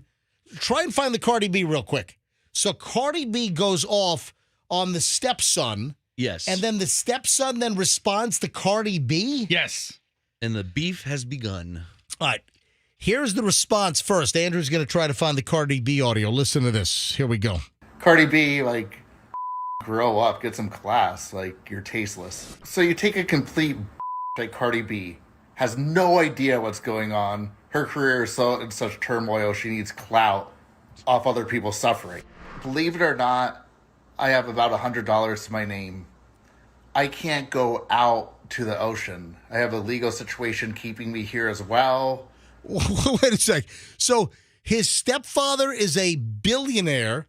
He claims he has $100 to his name, but he has enough money to go to a Blink-182 concert. Tickets were like $75. And then he says that he has legal issues keeping him, in the U.S.? Well, right off the bat, if he has $100 to his name and he's saying that, and he knows he has a billionaire stepfather, that's already indicative to me that there's probably some bad blood between the two of them. How about the fact that he doesn't give a turkey that his stepfather's dead? Well, when you go to a Blink-182 concert in the middle of the entire world on the edge of their seat waiting to find out what happened to this Titanic exploring submersible, yeah, I would say, all right, it goes on. Listen. I can't get on a flight. I don't have a passport. I go to a Blink-182 show because they have a ticket. It wasn't like I was having super fun. It wasn't like I was celebrating, having a great time. I was kind of just listening to some of my all-time favorite songs, kind of nodding my head and just trying to get off the phone for maybe 2 hours or so and come right back into the drama. The submarine is stuck at the damn Titanic. There's nothing I can do for the situation at all. Her career is in such turmoil, she needs clout off other people's suffering. And she's like, he won't go help. Blah, blah, blah. He goes to a rock concert. Grow up, get some class. You're tasteless. It just makes the situation that much worse to have outside forces that are using their power for, complete evil. My God. Well, I think the obvious question is, if he only has $100 to his name, was he included in his billionaire stepfather's will? Hey, as long as his mom was, it's all he cares about. Hey, Mom, how about you throw me, $20 million? He sounds a little inebriated. He does. Yeah, he does. He sounds drunk. He sounds like a punk. But then again, he makes perfect sense. There's not much he could do if he was there. What's he going to do? Buy a snorkel? I mean, seriously, what can he do? Well, listen, the optics are not great that your stepfather is on a missing submersible and you're going to Blink-182 concerts. Okay, but I'm trying to establish the relationship between him and his stepfather. Let me ask all you guys in the room, if you have a stepfather who's a billionaire and you only have $100 to your name, do you feel happy about your billionaire stepfather? Probably. Maybe they're not that close, so maybe he doesn't really. I want to put this out there. My son is still young, but if I'm ever in a submersible stuck in the bottom of the ocean, I want him to go to all the concerts and hook up with all the OnlyFans models he possibly can. All right. Go, Huddy, go. All right, so you got that, Hudson? Knock him out. Daddy's giving you your marching orders Line right 'em here. up and knock him There down, you go. boy. Andrew, did you find the Cardi B audio? Whoa, he sent. How many more bleeps do you have? Yeah, Cardi didn't hold back on the guy. All right, well, hold on. So he's got to bleep it. So we'll get the Cardi B audio in a minute. Sticking with like the underwater theme here, Cayman Islands later today. I'm hoping that my first dive tomorrow morning, hoping we see some sharks down there in Little Cayman. But why am I playing Baby Shark? Why am I playing Baby Shark? Because 7.5 million Baby Shark bath toys are being recalled because there's an impalement risk. Oh, no. From the fin. What is the fin being made out of, like a radial arm saw blade? I mean, what the hell is the fin made out of on the Baby Shark bath toy? Millions of them. Toy maker Zuru offering refunds on about 7.5 million products after 12 reports where children fell or sat on the toy, resulting in impalement injuries. I mean, you look at the toy, MJ. The fin part is made of hard plastic, and it has a point to it. It's a fin on a fish. Right, but if a baby sat on the point... Don't tell me that this thing ended up some baby's butt. That would be enough for a recall in my book. I don't know. I kind of am with MJ because I see so many of my kids' toys. Went up the butt, And baby. they're- Shark is in the dark, Ew. dark. Oh, I'm sorry. sharks in the dark. I'm sorry. Go ahead, Roxanne. No, I mean, Mud there are a lot shark. of. A book has a pointier edge than that. Oh my god. Yeah, you don't take books in a bathtub. Oh, my zipper's down. Hang on a minute. Oh, it wasn't that good of a joke. No. How long's my zipper been down? I don't see XYZ, bro. I've been watching it all day. Yeah, thank you. the way the camera hits, we can't tell, but All right. So Baby Shark, if your kid has the Baby Shark, they're recalling them because they sold 7.5 million and 12 reports. I mean, listen, if you sell 7.5 million sponges, someone's gonna like get hurt with a sponge. Yeah, it's user error. Come on, I don't know if you need to recall 7.5 million Baby Shark toys because 12 kids. You name it. If you sell that many products, something's gonna happen, and it's not getting recalled. Seems a little bit. Yeah. All right, so Andrew, you have the Cardi B audio now that set off the billionaire stepson Titanic guy, right? All right, and you got all the bleeps. How long is the Cardi B audio bite? About 40 seconds. Okay. All right, here we go. Roll the audio. This is Cardi B. This is what started it all, apparently. Okay, so one of the billionaires that's missing on the water from that submarine. One of the billionaires, their stepson, is at a concert, right? At a Blink-182 concert, and people is like, well, what is he supposed to do? Be sad at the house? Is he supposed to go look for himself? Yes. You're supposed to be at the house sad. You're supposed to be stupid. You're supposed to be right next to the phone waiting to hear any updates about me. You're supposed to be counseling your mom and like, isn't it sad that you a whole billionaire and nobody gives a about you? Like you missing and because it's ready to at concert. That's crazy. I'd rather be broke. I'd rather be broke than like and poor, but knowing that I'm loved. Like, golly, Cardi, is that it? Is Cardi B lying about her age? Because she's like, you're supposed to be at home waiting by the phone. Like the guy can't have his cell phone at the You know what? 182 concert and be checking messages and updates. I'd like to see Cardi B give the commencement address at a major Ivy League university. Cardi B's funny. Listen, all You those graduates can learn something from old Cardi B. Cardi's a good egg. She's building a little empire for herself. Ladies and gentlemen, Cardi B and the back and forth between her and the billionaire stepson. Holy moly. All right, the 9:10 must-hear story. All right, it's 9:11. All right, it's almost 9:12. All right, the 9th, and we also have Boy George Culture Club, special guest Howard Jones and Berlin tickets. We'll give those away in moments. You know what? Let's do that right now. Let's go with caller number 50 right now. Caller 50, 800-990-1047. 800-990-1047. If you're caller 50 right now, Boy George with Culture Club, special guests Howard Jones and Berlin, July 15th, Mid-Florida Credit Union Amphitheater. Get your tickets right now. Caller 50, 800-990-1047. 800-990-1047. Good luck, MJ Morning Show.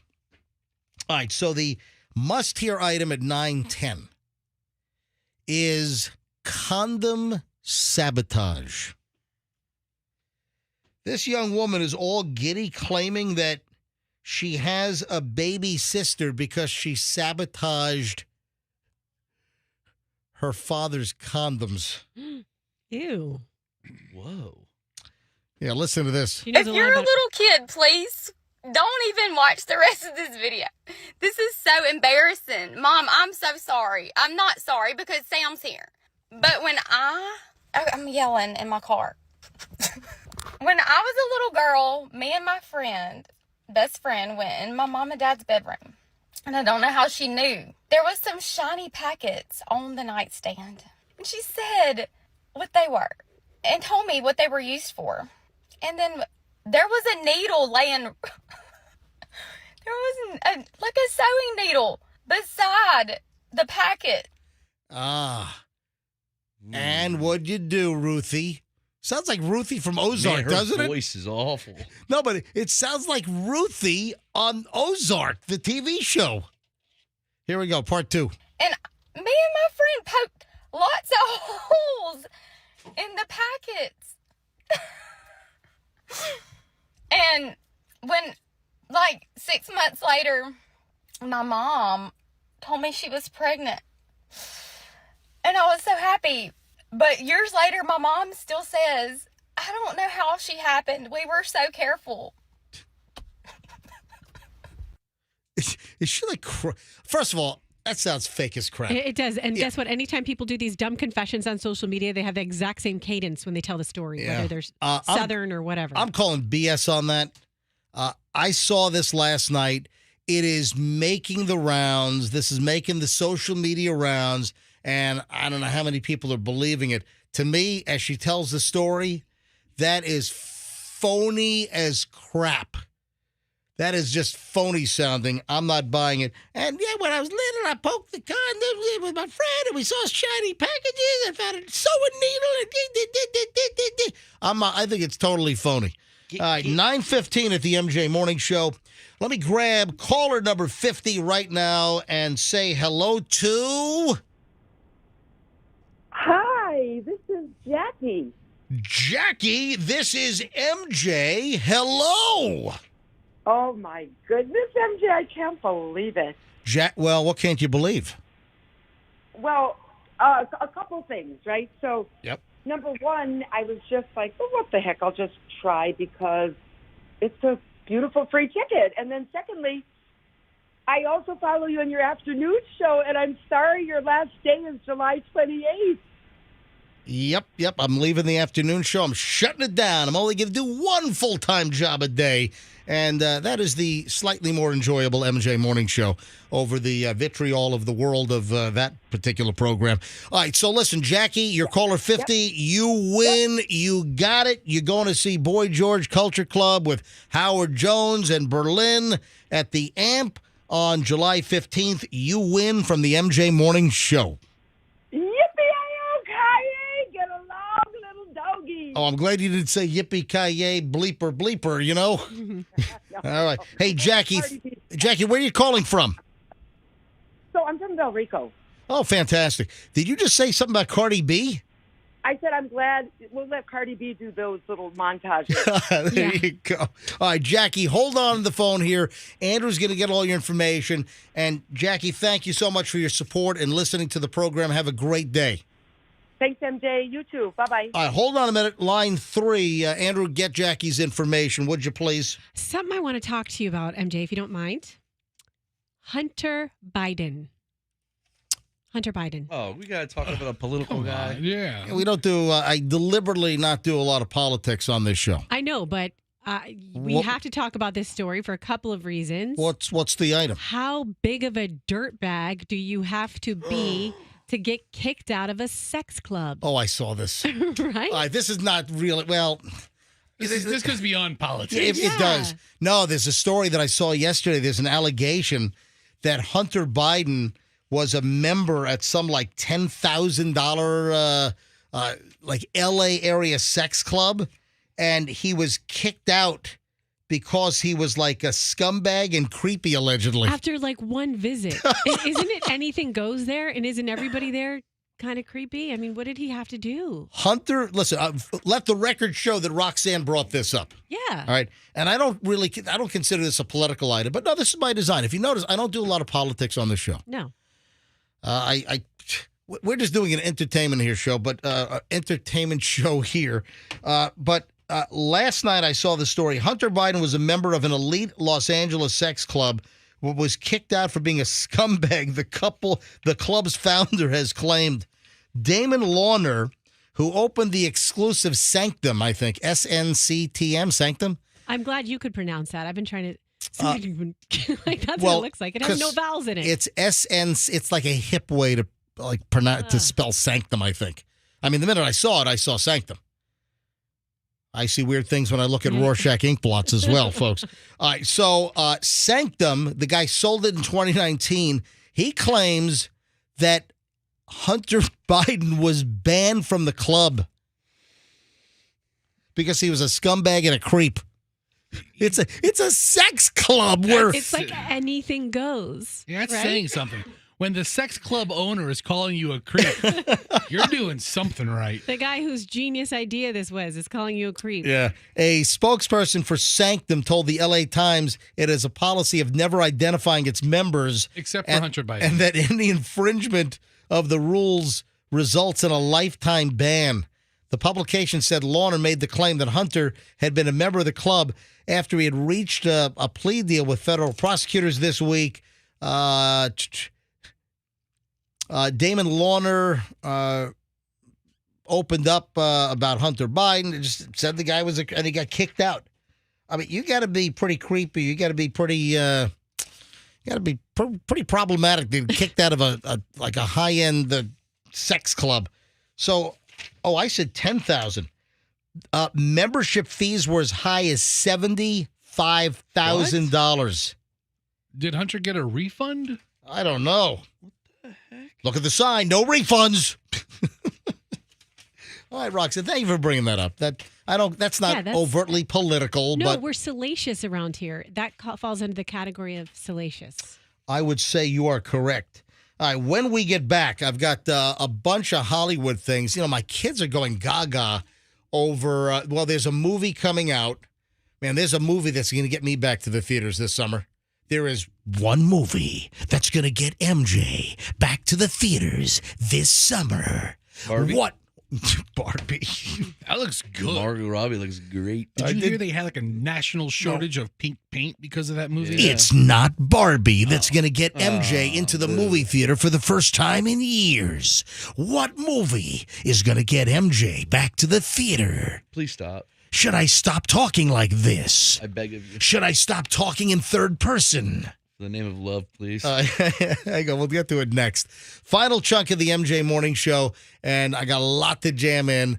Don't move. I'll answer that question. Also, speaking of Barbie, there's also an item about Barbie versus this movie, and I'm like, no, come on. You got to be kidding me.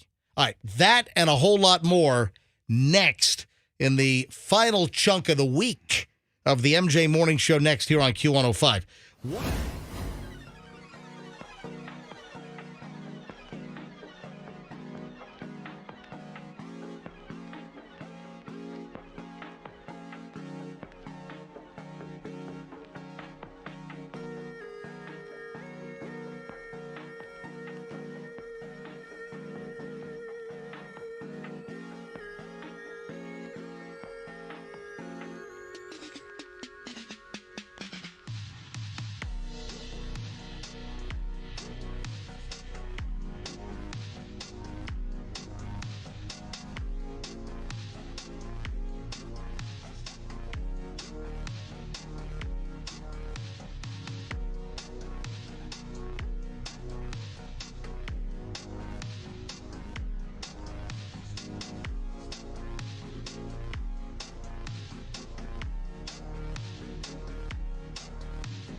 McBride is a freaking genius, man. I think he was the co-writer on that thing.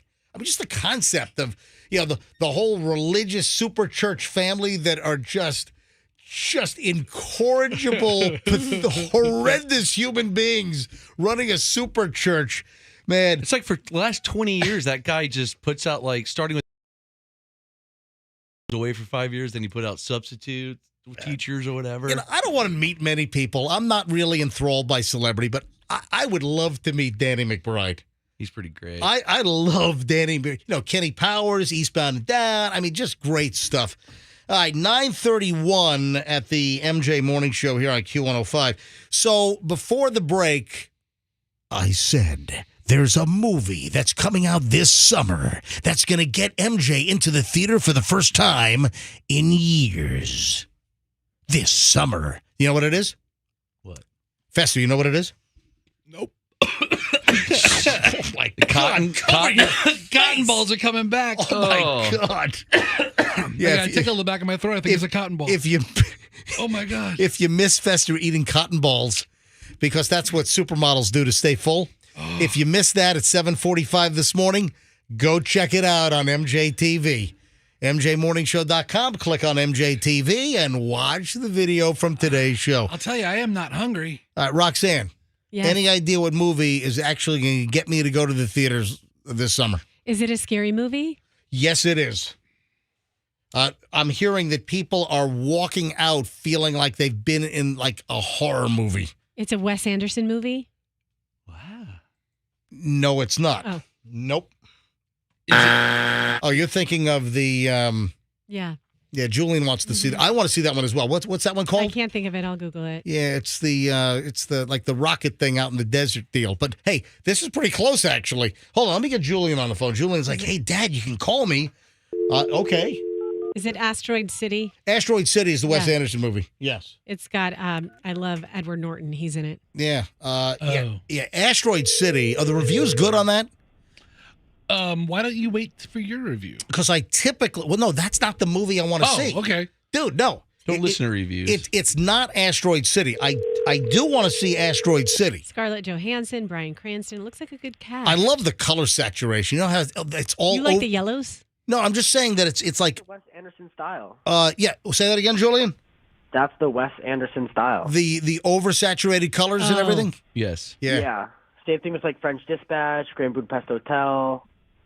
Oh, the Budapest Hotel. That was great. I loved that movie. That was really good. That was a fantastic. Like I said, I like Wes Anderson movies. Yes. All right, so Julian, you want to see Asteroid City? So do I. Yes. There's no movie theater down in Little Cayman since there's only 131 permanent residents right now. You have to see it when you get back. All right. So, Julian, what movie is going to get me to go back to the movie theater for the first time in years, and it's coming out this summer? Oppenheimer by Christopher Nolan, baby. There we go. I want to go see Oppenheimer. You know, Michelle just bought the book. It just arrived yesterday. Michelle bought the book, and it's like 700 pages. And the movie's based on the book, which came out in 2005. It was a Pulitzer Prize-winning book. and I am dying to see Oppenheimer. The reviews are, people are like leaving the theater like shaking. It's supposed to be amazing, but I also mentioned Barbie. There's a story that I read that Barbie might actually beat Oppenheimer? Absolutely. What the hell? Because of Ryan Gosling. Oh, my God. Because of Margot Robbie. You can't not go see Ryan Gosling and Margot Robbie. I They're have two no fantastic desire. people. I do not want to see the Barbie movie. I'm sorry. I do not. Yeah. Oppenheimer, 22 days, 21 hours, 54 minutes, and 53 seconds from right now is when it opens up. A film by Christopher Nolan at theaters everywhere. Isn't that the Dark Knight guy? Christopher Nolan? Yeah. Yeah, with the Dark Knight trilogy. Yeah, that's right. Oh, he's good. All right, now, Julian, couple of other things here. So there's all kinds of chatter that Oppenheimer might be beaten by freaking Barbie, but there's I'm going to go see both on opening day. But there's also another controversy. Do you know about the Oppenheimer and another movie? Do you know what the other controversy is? Oh, God, no. No, what is it? It's Tom Cruise's new Mission Impossible. Oh, yeah. So you do know about this? Yeah, I know about this one, yes. All right, so here's what's going on between the movie Oppenheimer and Tom Cruise's new, Mission Impossible 7? There's a battle on who's going to get the IMAX theater screens across the country. And apparently, Tom Cruise is calling all the theaters trying to, reserve the spot, but it was already guaranteed to Oppenheimer. Yeah, so Oppenheimer, he thought about it first because it was shot in IMAX. So it was shot in 70 millimeter IMAX. And if you can see it in IMAX, what are the IMAX? Because Mosey's closed. So what are the IMAX theaters in Tampa Bay? I mean, there's a few. I don't know them by name because I haven't been here to watch an IMAX movie yet. But Veterans 24 has IMAX, right? Which one? AMC Veterans? Yeah. AMC Veterans has IMAX. I can't name all the IMAX theaters, but you want to see Oppenheimer in IMAX. But here's what's going on. So Christopher Nolan, he got the jump on it, and he got the theater companies to commit to the IMAX screen being available for Oppenheimer. And Tom Cruise was a little late. Tom Cruise, they're in a battle to see who can get the IMAX theaters. And Tom Cruise even reportedly has been calling theater owners begging, like Tom Cruise personally begging for the IMAX screen to show Mission Impossible 7. Just send some of that religion. What's that religion he's in? Scientologists over there. They'll convince him. Yeah. Put my movie on the IMAX or your dog's gonna die. Hold this e-meter, sir. All right. So the other thing with Tom Cruise, and the kids were showing me this, and that Tom Cruise, he did his own motorcycle stunt, and he typically does his own stunts. Right. But this is why I'm bringing this up. So it's no news that Tom Cruise is doing his own dangerous stunts. But apparently, when they first started shooting Mission Impossible 7, the first day of shooting, they did the horrifically dangerous stunt where Tom Cruise jumps off a ramp over a cliff into a canyon, motorcycle goes flying, and then he jumps off and hits a parachute. And he did the stunt himself. But it was the first thing they shot on day one, and he was like, it was like to the crew, LFG, let's go. You probably just wanted to get it over with. Well, here's the thing. I saw the same story, MJ, and he was concerned if he didn't do the stunt or if he got injured during the stunt, they'd have to rewrite the script. Right. Well, he also said that let's shoot this on the first day, so if it didn't work, everyone would know whether they could keep going or whether the movie would need a major rewrite, like another star. Yeah. He's insane. Yeah. Listen, he's done his own stuff. You got to hand Tom Cruise a lot of credit for doing his own stunts. Do you, or is he completely dumb? And listen, Tom Cruise listens to the show a lot. Good, you're dumb, Tom. I mean, he's You're gonna kill yourself. Well, He's a fan. Tom's a fan. He's sent me a couple of notes occasionally. Couple about, emails to MJ Morning Show. Sometimes he doesn't like my digs at Scientology from time to time. So listen, but Tom likes the show. Yes, Andrew. Yeah, didn't he delay a movie 6 weeks due to one of his injuries? I don't know. You tell me. He might have. It's quite possible. Tom Cruise's next stunt is the Ocean Gate movie, where he's going to the bottom of the ocean. Too soon, It's Fester. real Come funny. on. Is it too soon? Come on, Really? Fester. Stop. That's terrible. Next week it's funnier? No, it's not. Hey, Julian, are you all packed? For the most part, yeah, just some last minute stuff. All right, well, I'm closing the show down in a few minutes, and then we got to do our final packing, and then Julian and I are off to Little Cayman, do a little scuba diving starting tomorrow morning, and then all next week. You kids have fun. We'll have great best ofs all next week. And the thing is, when we put the best ofs together, we mix it up. So something that was heard around this time, we'll play it early. Something that was early, we'll play it late. So we like to mix things up. So most of you have not heard the content that we run during the best of shows. So if you haven't heard it, it's new to you. NBC Thursdays. All right. So Julian, I'll see you in a bit. All right. All right, I'll see you. All right, final things before we get out of here. And I'm going to give you guys a little last word, forever hold your peace. If there's anything you want to bring up. Oh, did you see that the resort down in Mexico where the American couple died of suspected carbon monoxide poisoning? Like a Hyatt property or yeah, something? It's owned by Hyatt, and it's this fancy schmancy resort down in Mexico. It's like $700 a night or something.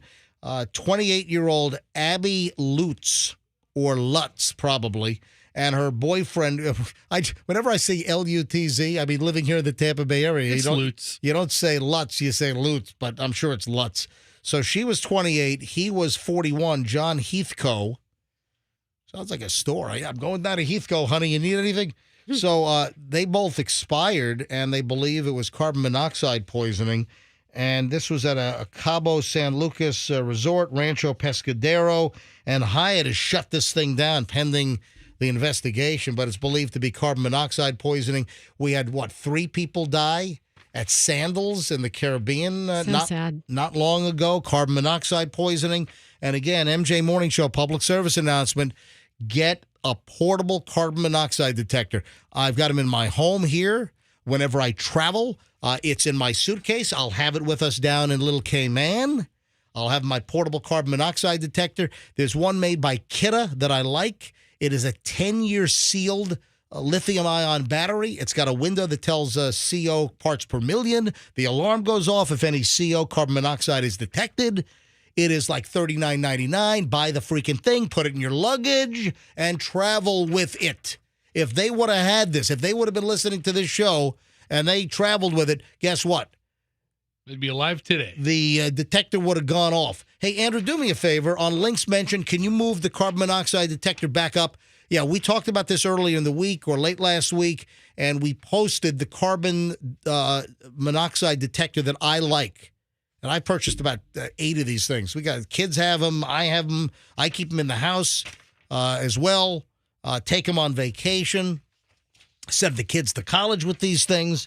So give us a minute. We'll bump it up. But if you go to mjmorningshow.com, that's mjmorningshow.com, we will have the link to the carbon monoxide portable. It's like the size of 2 packs of cards. All right, Andrew just bumped it up. So go to mjmorningshow.com and go to Stories Mentioned, and then you'll see the link. And this I do buy from Amazon because it's a good price, and they'll get it to you in a day or so. Don't travel without this carbon monoxide detector, folks. I'm telling you right now. All right, a couple other things we get. Look at this. Kevin Costner's estranged wife. I saw that, Christine Baumgartner. She wants a lot of child support. She wants $248,000 a month in child support. What the hell are these kids doing? She needs $248,000 a month for. A $250,000 a month? Fork it over, Kev. It was cheaper to keep her, Kevin. My God. Cheaper to kill her. All right, Fester. What is wrong with you? I mean, if we're calling out all options. What the hell is wrong with you? It may not be the best option, but it is true, factually. That's $3 million a year. Fester, just stop. What? It would be $250,000 a month in child support. 12 months, $3 million a year. Holy cow! What the hell do those kids need for $3 million a year? You better start taking every crappy role we can get. I still have to watch Yellowstone. I've never seen that. It's on my list. It reminds me of going to the bathroom on a stone. Oh, you stop. It just does. Speaking of that, you'd hate brownstone then. Wouldn't want to live in one of those. You either. should have checked out our brownstone that we had on West 95th Street in Central Park West. All right, so listen to this. Pierce Brosnan, speaking of what you're talking about, Froggy, Pierce Brosnan, his home was burglarized by a man who then pooped and peed in his neighbor's yard. Oh.